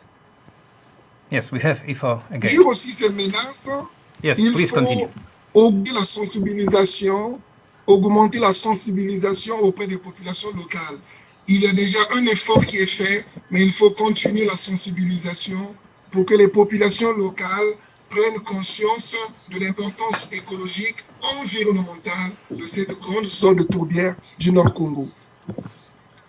Alors, nous allons terminer assurément par là en disant que pour ce qui est des perspectives, il faudrait continuer à collecter des données sur le terrain afin d'améliorer la connaissance de cette grande zone de tourbière. Il faudrait aussi travailler avec les partenaires internationaux afin de faciliter, on va dire, la venue des capitaux parce que les populations locales sont pauvres. Je voudrais terminer et rebondir sur le point, parce que j'ai suivi les points exposés ce matin, en termes d'agression de cette zone par les réfugiés. Il faut dire que cette zone a connu pas mal, on va dire, d'entrée des réfugiés. Il y a quelques années, pendant la guerre à la RDC, au Rwanda et au Burundi, nous avons noté au nord de la République du Congo beaucoup de réfugiés en provenance de ces pays. Heureusement, tous ces réfugiés n'ont pas mangé la zone tourbière. Voilà, je vais m'arrêter. La connexion n'est pas bonne. J'espère qu'elle va s'améliorer et que nous allons passer à la discussion générale. Merci.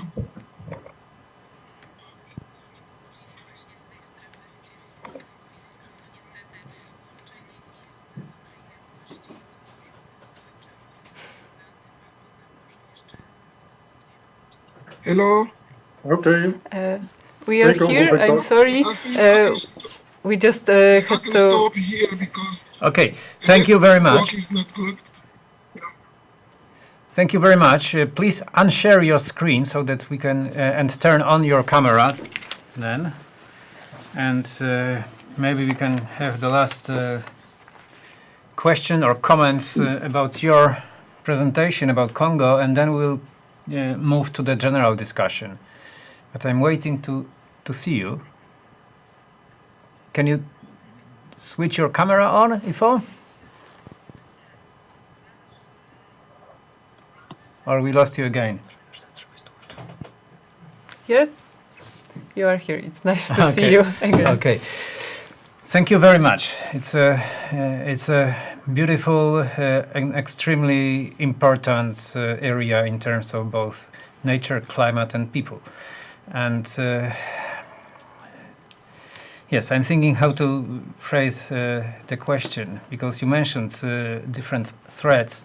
But do you think that these threats are just the beginning? Because what we saw in Southeast Asia after discovery of peatlands there was a very quick jump of international companies to drain these peatlands, to plant oil palms, eucalyptus, acacia. So is there also an expansion of modern large-scale agriculture in Congo on the peat?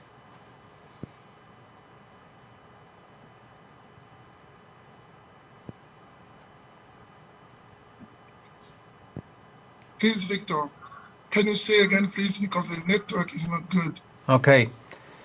I will try Yeah, to repeat it, what's but if the you question? but if you don't have the good connection, that will. Yeah. So I was No, asking. try it, yeah. No, it's okay. Yeah. We have a delay. Yes. Should I speak again? We have a delay, so Yes, we have a lag in the transmission. I was asking if there is a significant expansion of modern agriculture with drainage-based agriculture on the peatlands in Congo Basin, because we saw it in Southeast Asia, and within 20 years, a lot of these peatlands disappeared under drainage canals. Do you see this also in Congo?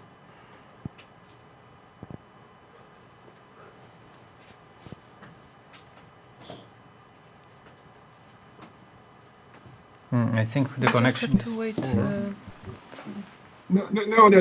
Roughly because we all around, so people all around all the peatland area. Roughly, we can say that we have not the same thing. The same thing has in South Asia. Now, in the Congo Basin, mainly in South Congo, where I spend more time in the fields, they are not agriculture. We can say industrial agriculture in my country. No.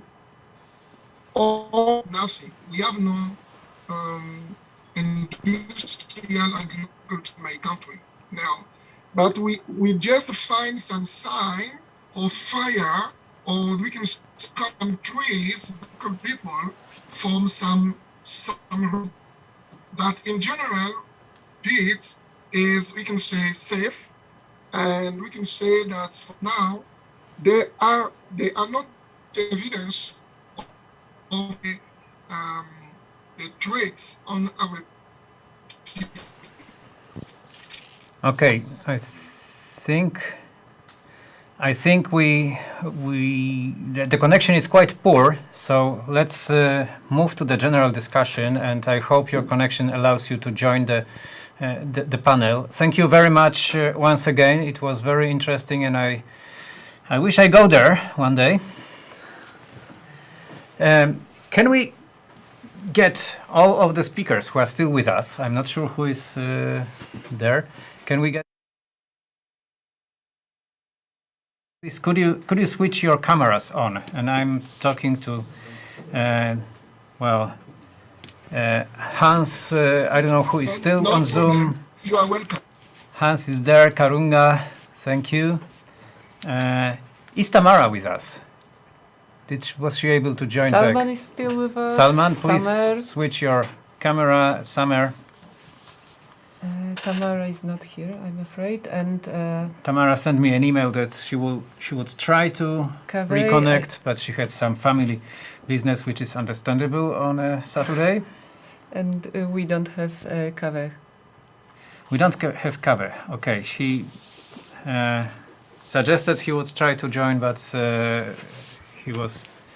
he told me he was extremely busy and apologized that he could not make the presentation in a full mode, so I can understand. So, can we see the others? Because now on the screen I only see ourselves, Hans and Karunga. They don't have cameras on, right? Yeah, I think we can start. Let's start, and if the others can join, then please switch your camera and you will appear on the screen. Oh, Summer, thank you. I was thinking how to start, but I called this panel Wetlands, Water and Peace. The other connection is Wetland Action for Nature and People, as Ramsar called this Wetlands Day. And that was quite visible in all the presentations by you, that the ecosystem services for people are the same, actually, the same functions are responsible for them as for biodiversity. Yeah, so that to protect biodiversity and to preserve water and climate for humans, we need to sustain healthy ecosystems. And that is more or less clear to me, but I think it was especially apparent in all the talks, starting from the ancient one by Hans. Do you agree, and can you comment on this? Yes, Hans, please. I think that everybody agrees that wetlands and peatlands should better be wet, because that is beneficial in the overall sense. The conflicts are, of course, between call it macroeconomic and microeconomic interests. It are local people or it are enterprises who see a short time or longer time gain by draining and using peatlands and wetlands, whereas actually the society as a whole suffers from that. And that is, of course, very little difficult to accommodate, to combine, because society does not pay the people for the income, the potential income they lose. For example, Arlette, the Minister of Environment of Congo-Brazzaville, has clearly said, of course we can protect these peatlands, but some way we have to be compensated for that, because we lock down the potential development, at least for a short time. A lot of the interests where we are talking about are climate, that is global, are biodiversity, that is largely global. There are, of course, things like flood control, etc., but that is often also far away from the place where the impact is taking place. So if you want people to stop development, then you have to compensate them in one way or another. So that you have to think indeed about payments for ecosystem services. And then you get some difficulties. For example, the most important payment for ecosystem service is, of course, carbon credits. But the principle of carbon credits is in general that you do not get paid when there has not been taking place a deterioration and a restoration has been taking place. So Yes. Le portail, quelqu'un toque là-bas. I think we hear Azam. Azam, can you turn your camera on that we see you?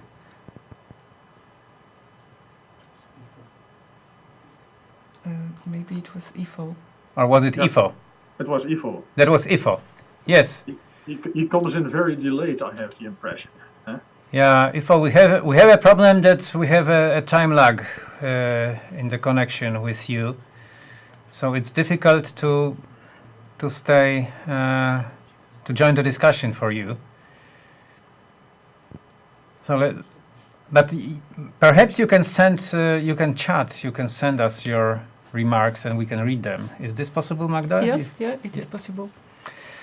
Okay, Hans, please continue. Yeah, what I said, for example, carbon credits are generally only given out when they are really restoring areas or when there is a threat that the thing would be destroyed. But simply the keeping of a stock is not paid for. For example, Saudi Arabia doesn't get money that they keep the oil in the ground, although the stock is immense. And Poland does not get money for keeping the coal in the ground. There is a lot of coal in the ground of Poland. So there are some difficulties in the system that makes it complex to protect things that are good. Also, this is the cheapest way of preserving carbon. So in forestry, they have invented REDD+, reducing emission from deforestation and forest degradation.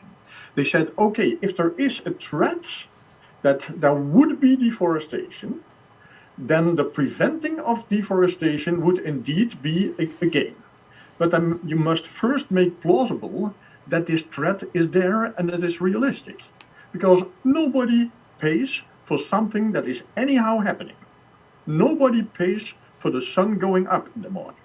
Everybody would miss it if it would not do it, but it happens all the time, so nobody pays for it. And that is one of the complications. So if you want to pay for ecosystem services, you have to think about what is the threat and what would be the forward-looking baseline. And if you want to prevent a forward-looking destructive baseline, you have to pay for that.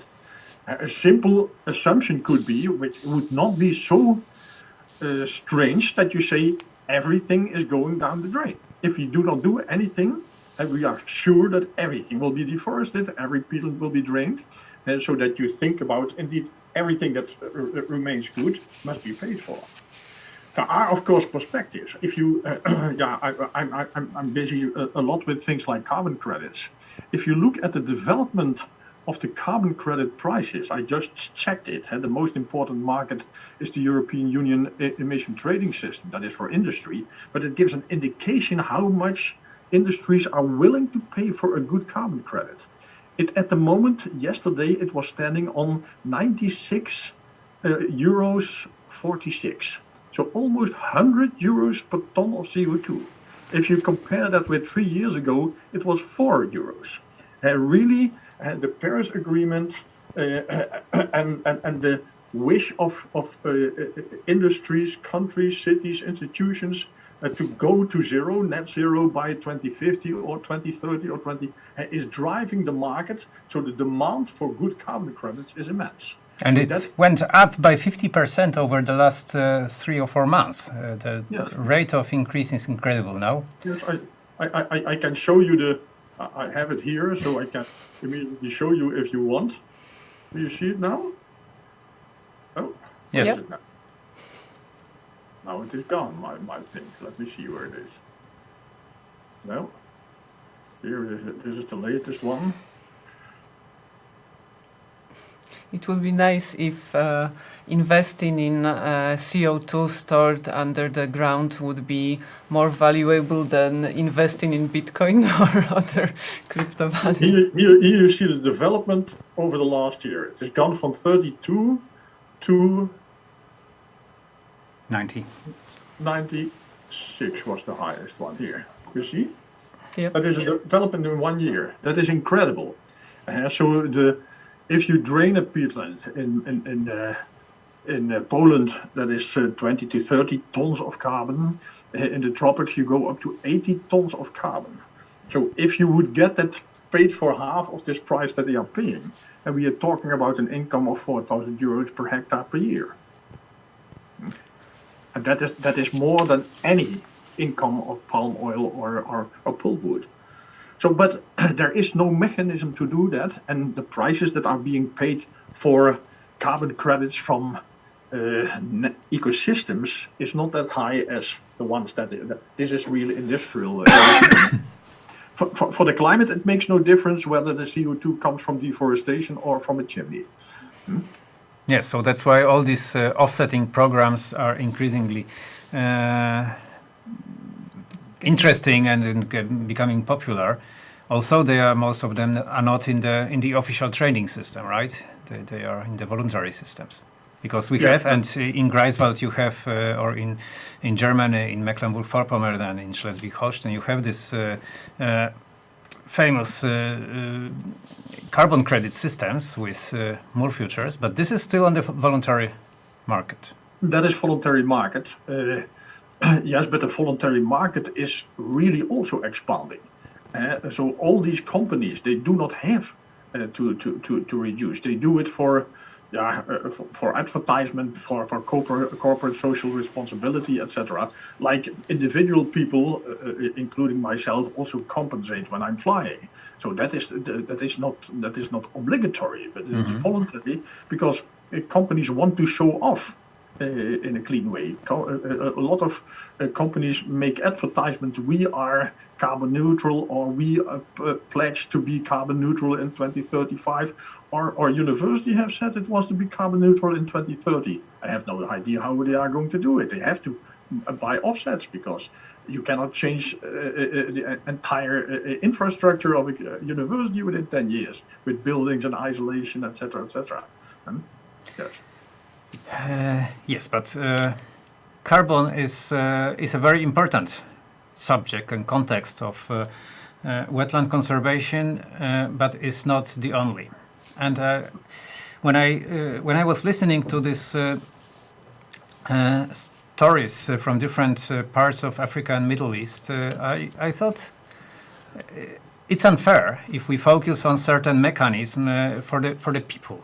For example, if we discover carbon offsets that would help to fund protection of the Congo Basin or some of the Nile Basin peatlands, this is of no use for the Iraqi marshes. Probably for the reason that all peats has been gone from there in the thousands of years ago after the first drainage works. Yeah. So it is. We have been utilizing wetlands landscapes for thousands of years, and in some places where we start to reclaim them recently, this damage is there. The threat is there now. In other places, it's gone because we have destroyed them, and they are rehabilitating. Yeah, the question is always whether there has to be an exchange, whether there has to be a product and a buyer. And that is, of course, the concept of carbon credits and payments for ecosystem services. The problem with a lot of ecosystem services is that they are very difficult to evaluate. With carbon credits, we have the big advantage that there is one how you call it? Currency. Currency, CO2 equivalent. If you think about biodiversity, how you should compare a gorilla with a shoe bill stored in Uganda. How do you compare these things? These mechanisms have not been developed. So you can make it more general, but then the idea for a real exchange is lost, and it is more really a gift. We pay you in general something, but there is not a real calculation basis for that. That makes it, of course, complex for exchange. You can always give money away and say, okay, that is for a good thing. But if you want to make it into a market product, then it must be clear what the value is, and that is difficult for a lot of ecosystem services. But there are other quantifiable goods from wetlands, and that is one of them has been mentioned many times. That is water. Yes, and actually, I don't know why we lost all the Iraqi and delegation, and why we don't have Kaveh from Iran, but because that would be very interesting. But so maybe this is the question to Marcin, who is controlling the Zoom. Maybe you can send them a message that if they are coming, that please let them join us again. But water is also the key issue, as far as I understood, in Sahel, right?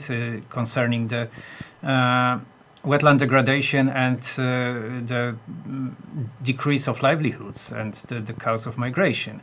And I was thinking, because you mentioned what is happening, and it sounded like the causes of this problem are obvious, but I think they are not. There are several, and one of them is, of course, climate change.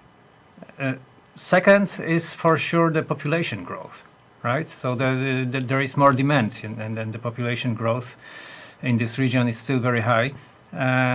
So if you have twice more people, you need twice more water, or even more if they migrate to the cities. They use probably more. And the third reason is all this damming, all this hydroengineering projects that happen upstream in the rivers, and that on one hand they seem needed for the economy, for the electricity irrigation. On the other hand, they destroy livelihoods downstream in the rivers. So am I right? Which of the three factors is most important, or is this the synergy of all three, Karunga? I would direct this question to you, because I'm not sure. Okay, thank you. I think we have to make choices between the economic income, economic advantages we can have by building some infrastructures, and the long-term consequences on ecosystem services.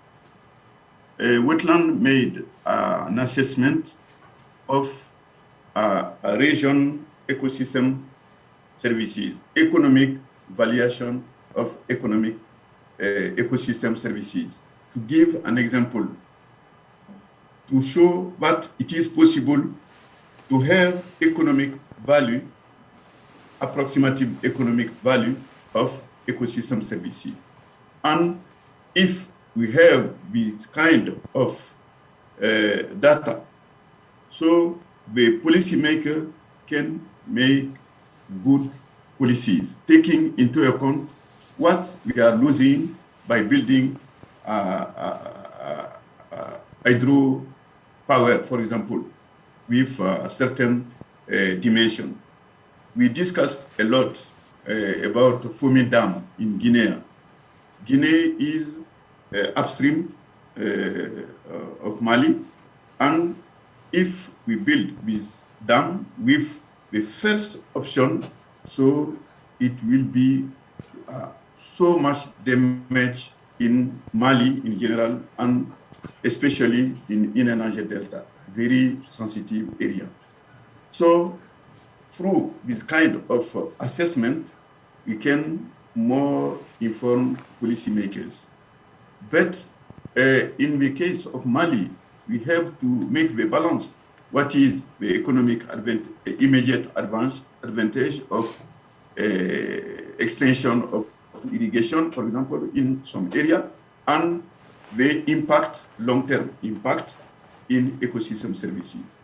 So this is a challenge for all of us now in Sahel, because the specificity of Sahel is that the great majority of population are living in wetlands. And wetland is representing, in some countries, just 3% of the surface of the country, but providing more than 80% of GDP. So we have to make choice. If you let wetlands degradation continue through all the factors I mentioned, climate change, population growth rate, and so the hydric stress will grow again. So we have to make choice to conserve, preserve, and protect the current ecosystem services. This is the deal, the challenge for the policymakers and for all the actors to agree on a way to progress without destroying ecosystem services.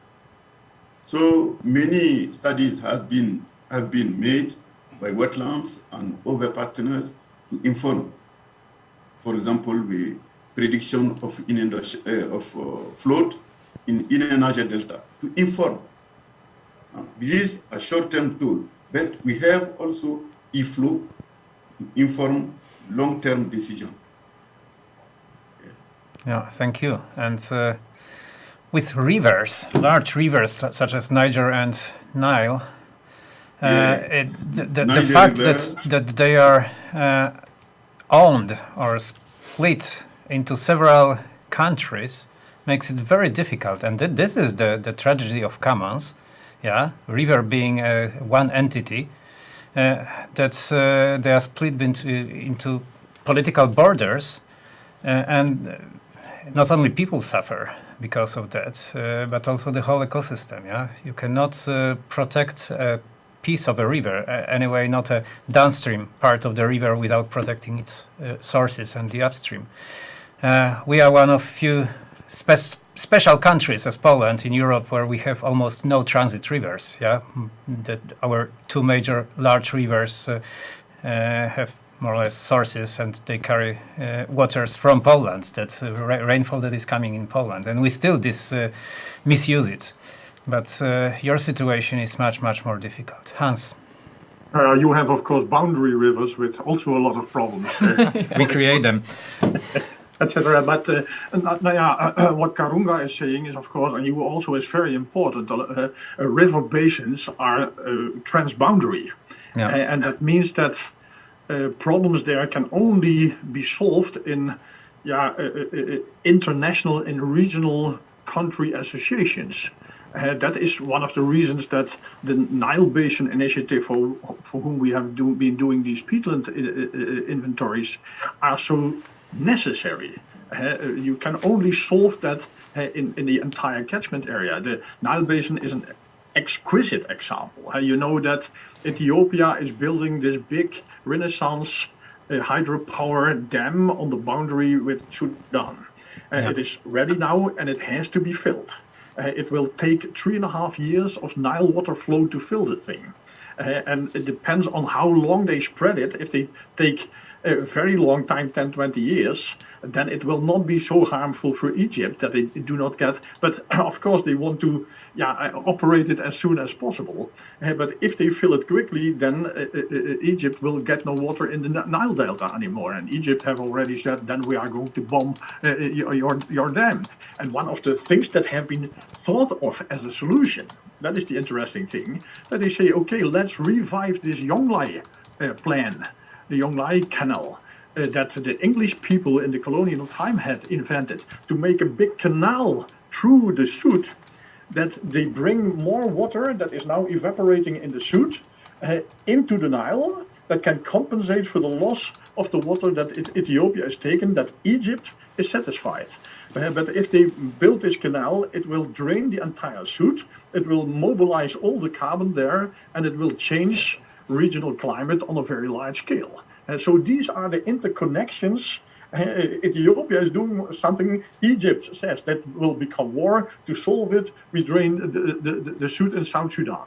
These are the interconnections that are there in these catchment areas. So everything is immediately politics, and that makes it so innovative. Also, is water scarcity also an issue in the Upper Nile catchment, Samer, where your studies were focused on? In a way, not everywhere, because you have variations in the basin. So the places that are closer to the lakes or to the river don't have issues so much. Maybe issues with water quality or wastewater treatment. But also some parts like Uganda is a very wet country, where some parts of the country are completely desert.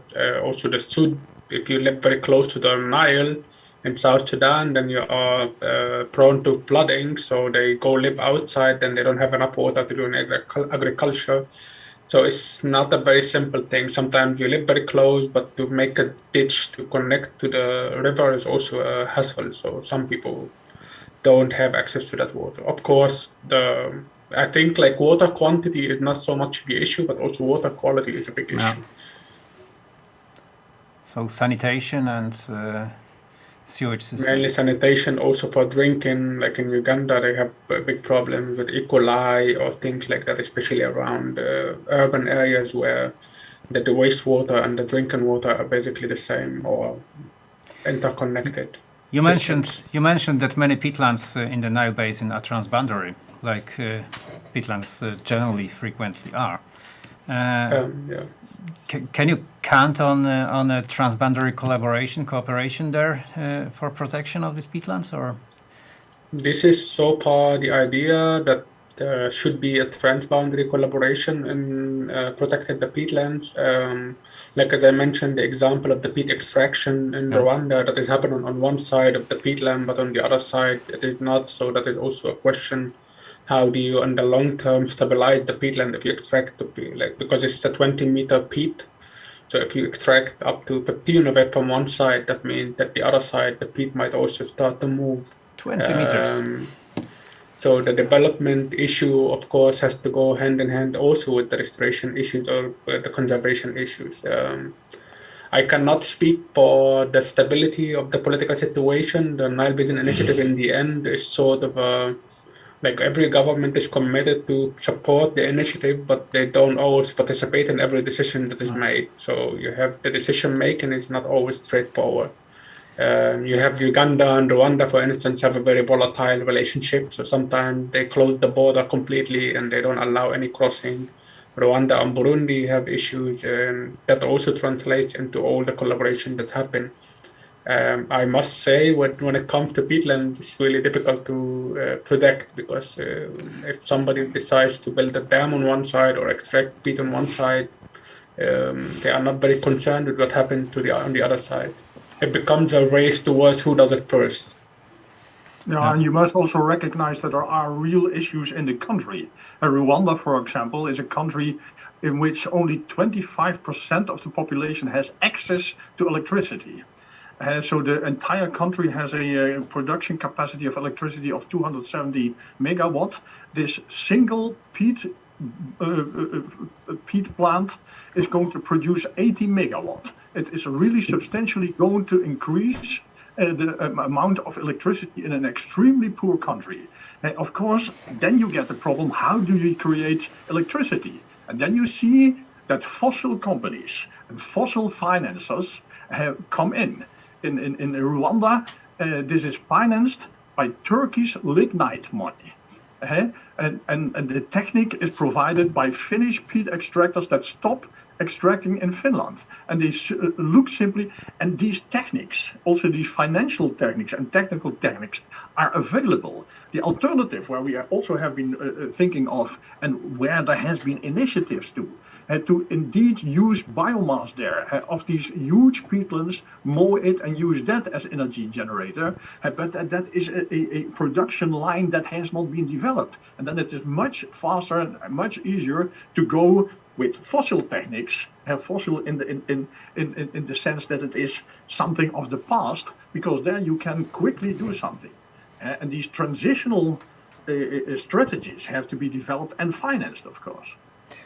The use of biomass for burning and energy production is an issue worldwide now, because biomass is considered renewable part of the non-fossil energy. But if you burn forests, of course, the replacement is usually much slower, and the loss of biodiversity is large. So I keep telling about this paludiculture idea that actually, if we use rewetted, previously drained peatlands for biomass production, we contribute at the same time to environmental conservation, carbon protection in the peat, and we can produce biomass which is quite sustainable. So this is one of the few examples where burning biomass is really burning or using it for biogas or this type. Yeah, the younger material that you can use, what you say also, don't use forests as biomass energy, use reeds that grow up every year.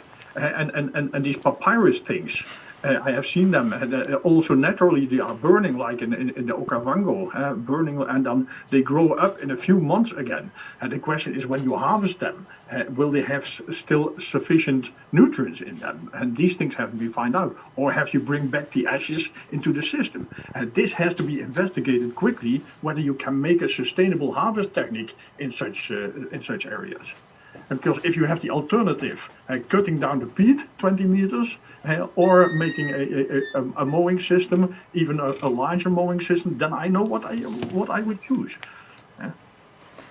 I'm looking if we have anything on chat, but I don't actually see. We don't have too many people, so it's late. So do you want to, because we lost Karonga and other speakers, so I think we should be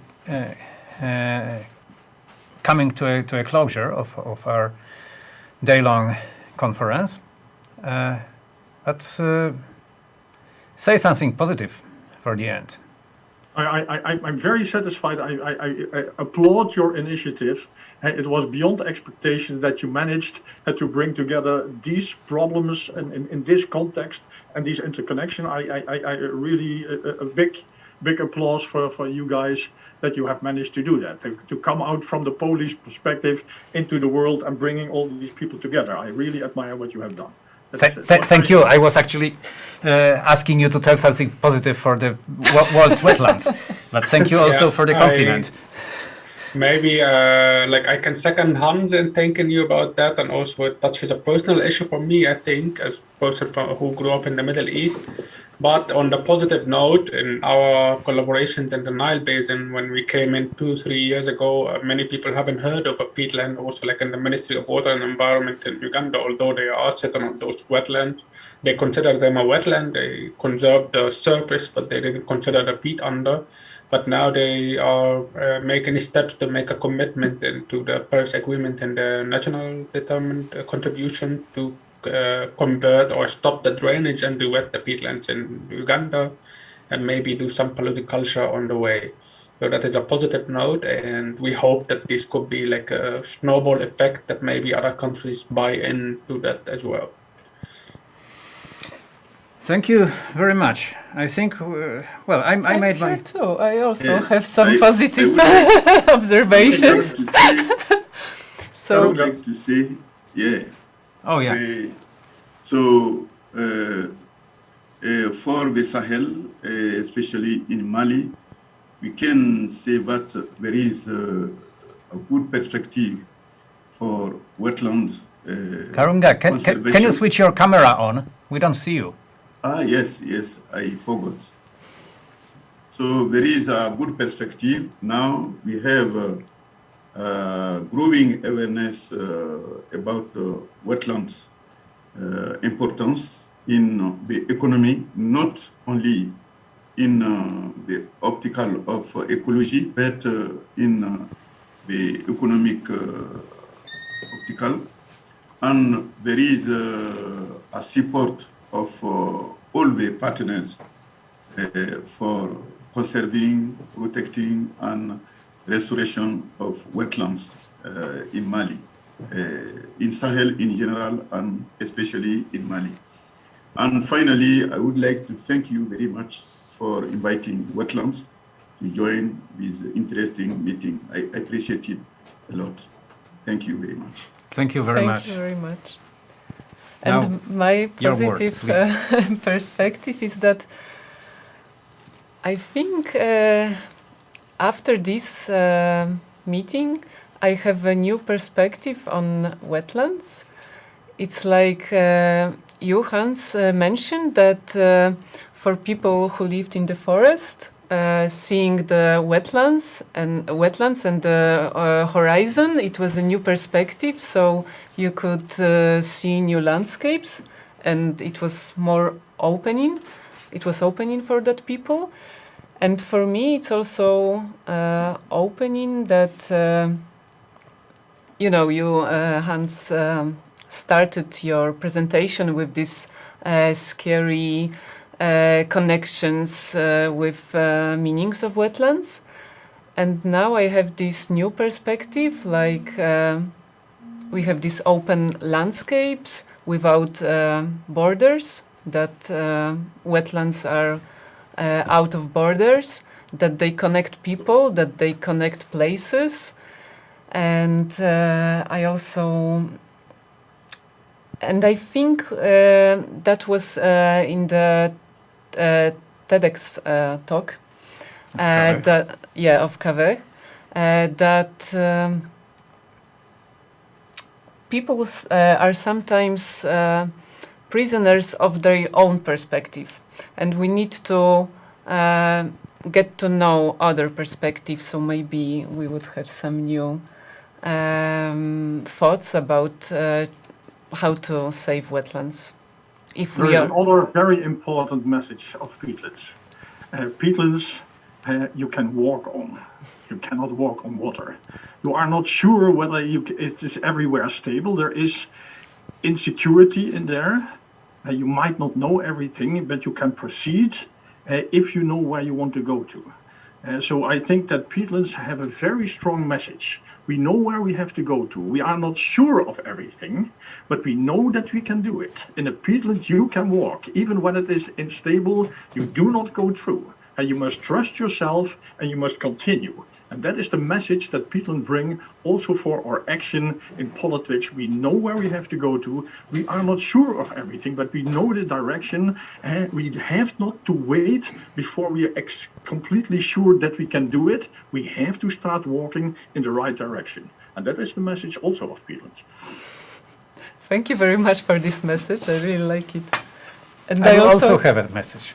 I also had one at the beginning, but we didn't have a time for it. So, as you mentioned too, Hans, we are all made of water. We eat water, we drink water, and we all came from water. Yeah. Like at the Wetlands were at the beginning, and not only in the Mesopotamian myths, but also in reality. And more and more publications show that life originated in wetlands, not in deep ocean. Human Homo sapiens evolved in Botswana probably now, or in wetlands of what is now Kalahari. then spread north to the region of Sahel and Sahara, which were huge wetlands by then, some 40, 60,000 years ago or longer, I'm not sure. And then when they started to dry out, we found Egypt and Mesopotamia, so wetlands made us. But I wanted to say something else. I think we proved with this meeting that there is no borders. Anyway, for scientists and conservationists and just us people talking about a topic that we all have interests and a stake in, the borders are only artifacts that disturb our achieving our goals. If they were not there, life would be easier, and unfortunately the politics is there. But after all these speeches, the only wall that I'm keen of, that I like, is the Great Green Wall of Sahel. So I keep fingers crossed, and I was so happy to hear that you include wetlands in this concept, because in the press we only hear about afforestation. So thank you. And I would like to also thank the Faculty of Biology, because we are hosted by the Faculty of Biology of University of Warsaw here in the studio. And I would also and we also like have to thank these two guys. Yeah, this is what I just wanted to mention. That thank you very much for all of your support, especially in Do you want to show yourself? Yeah. Joining us?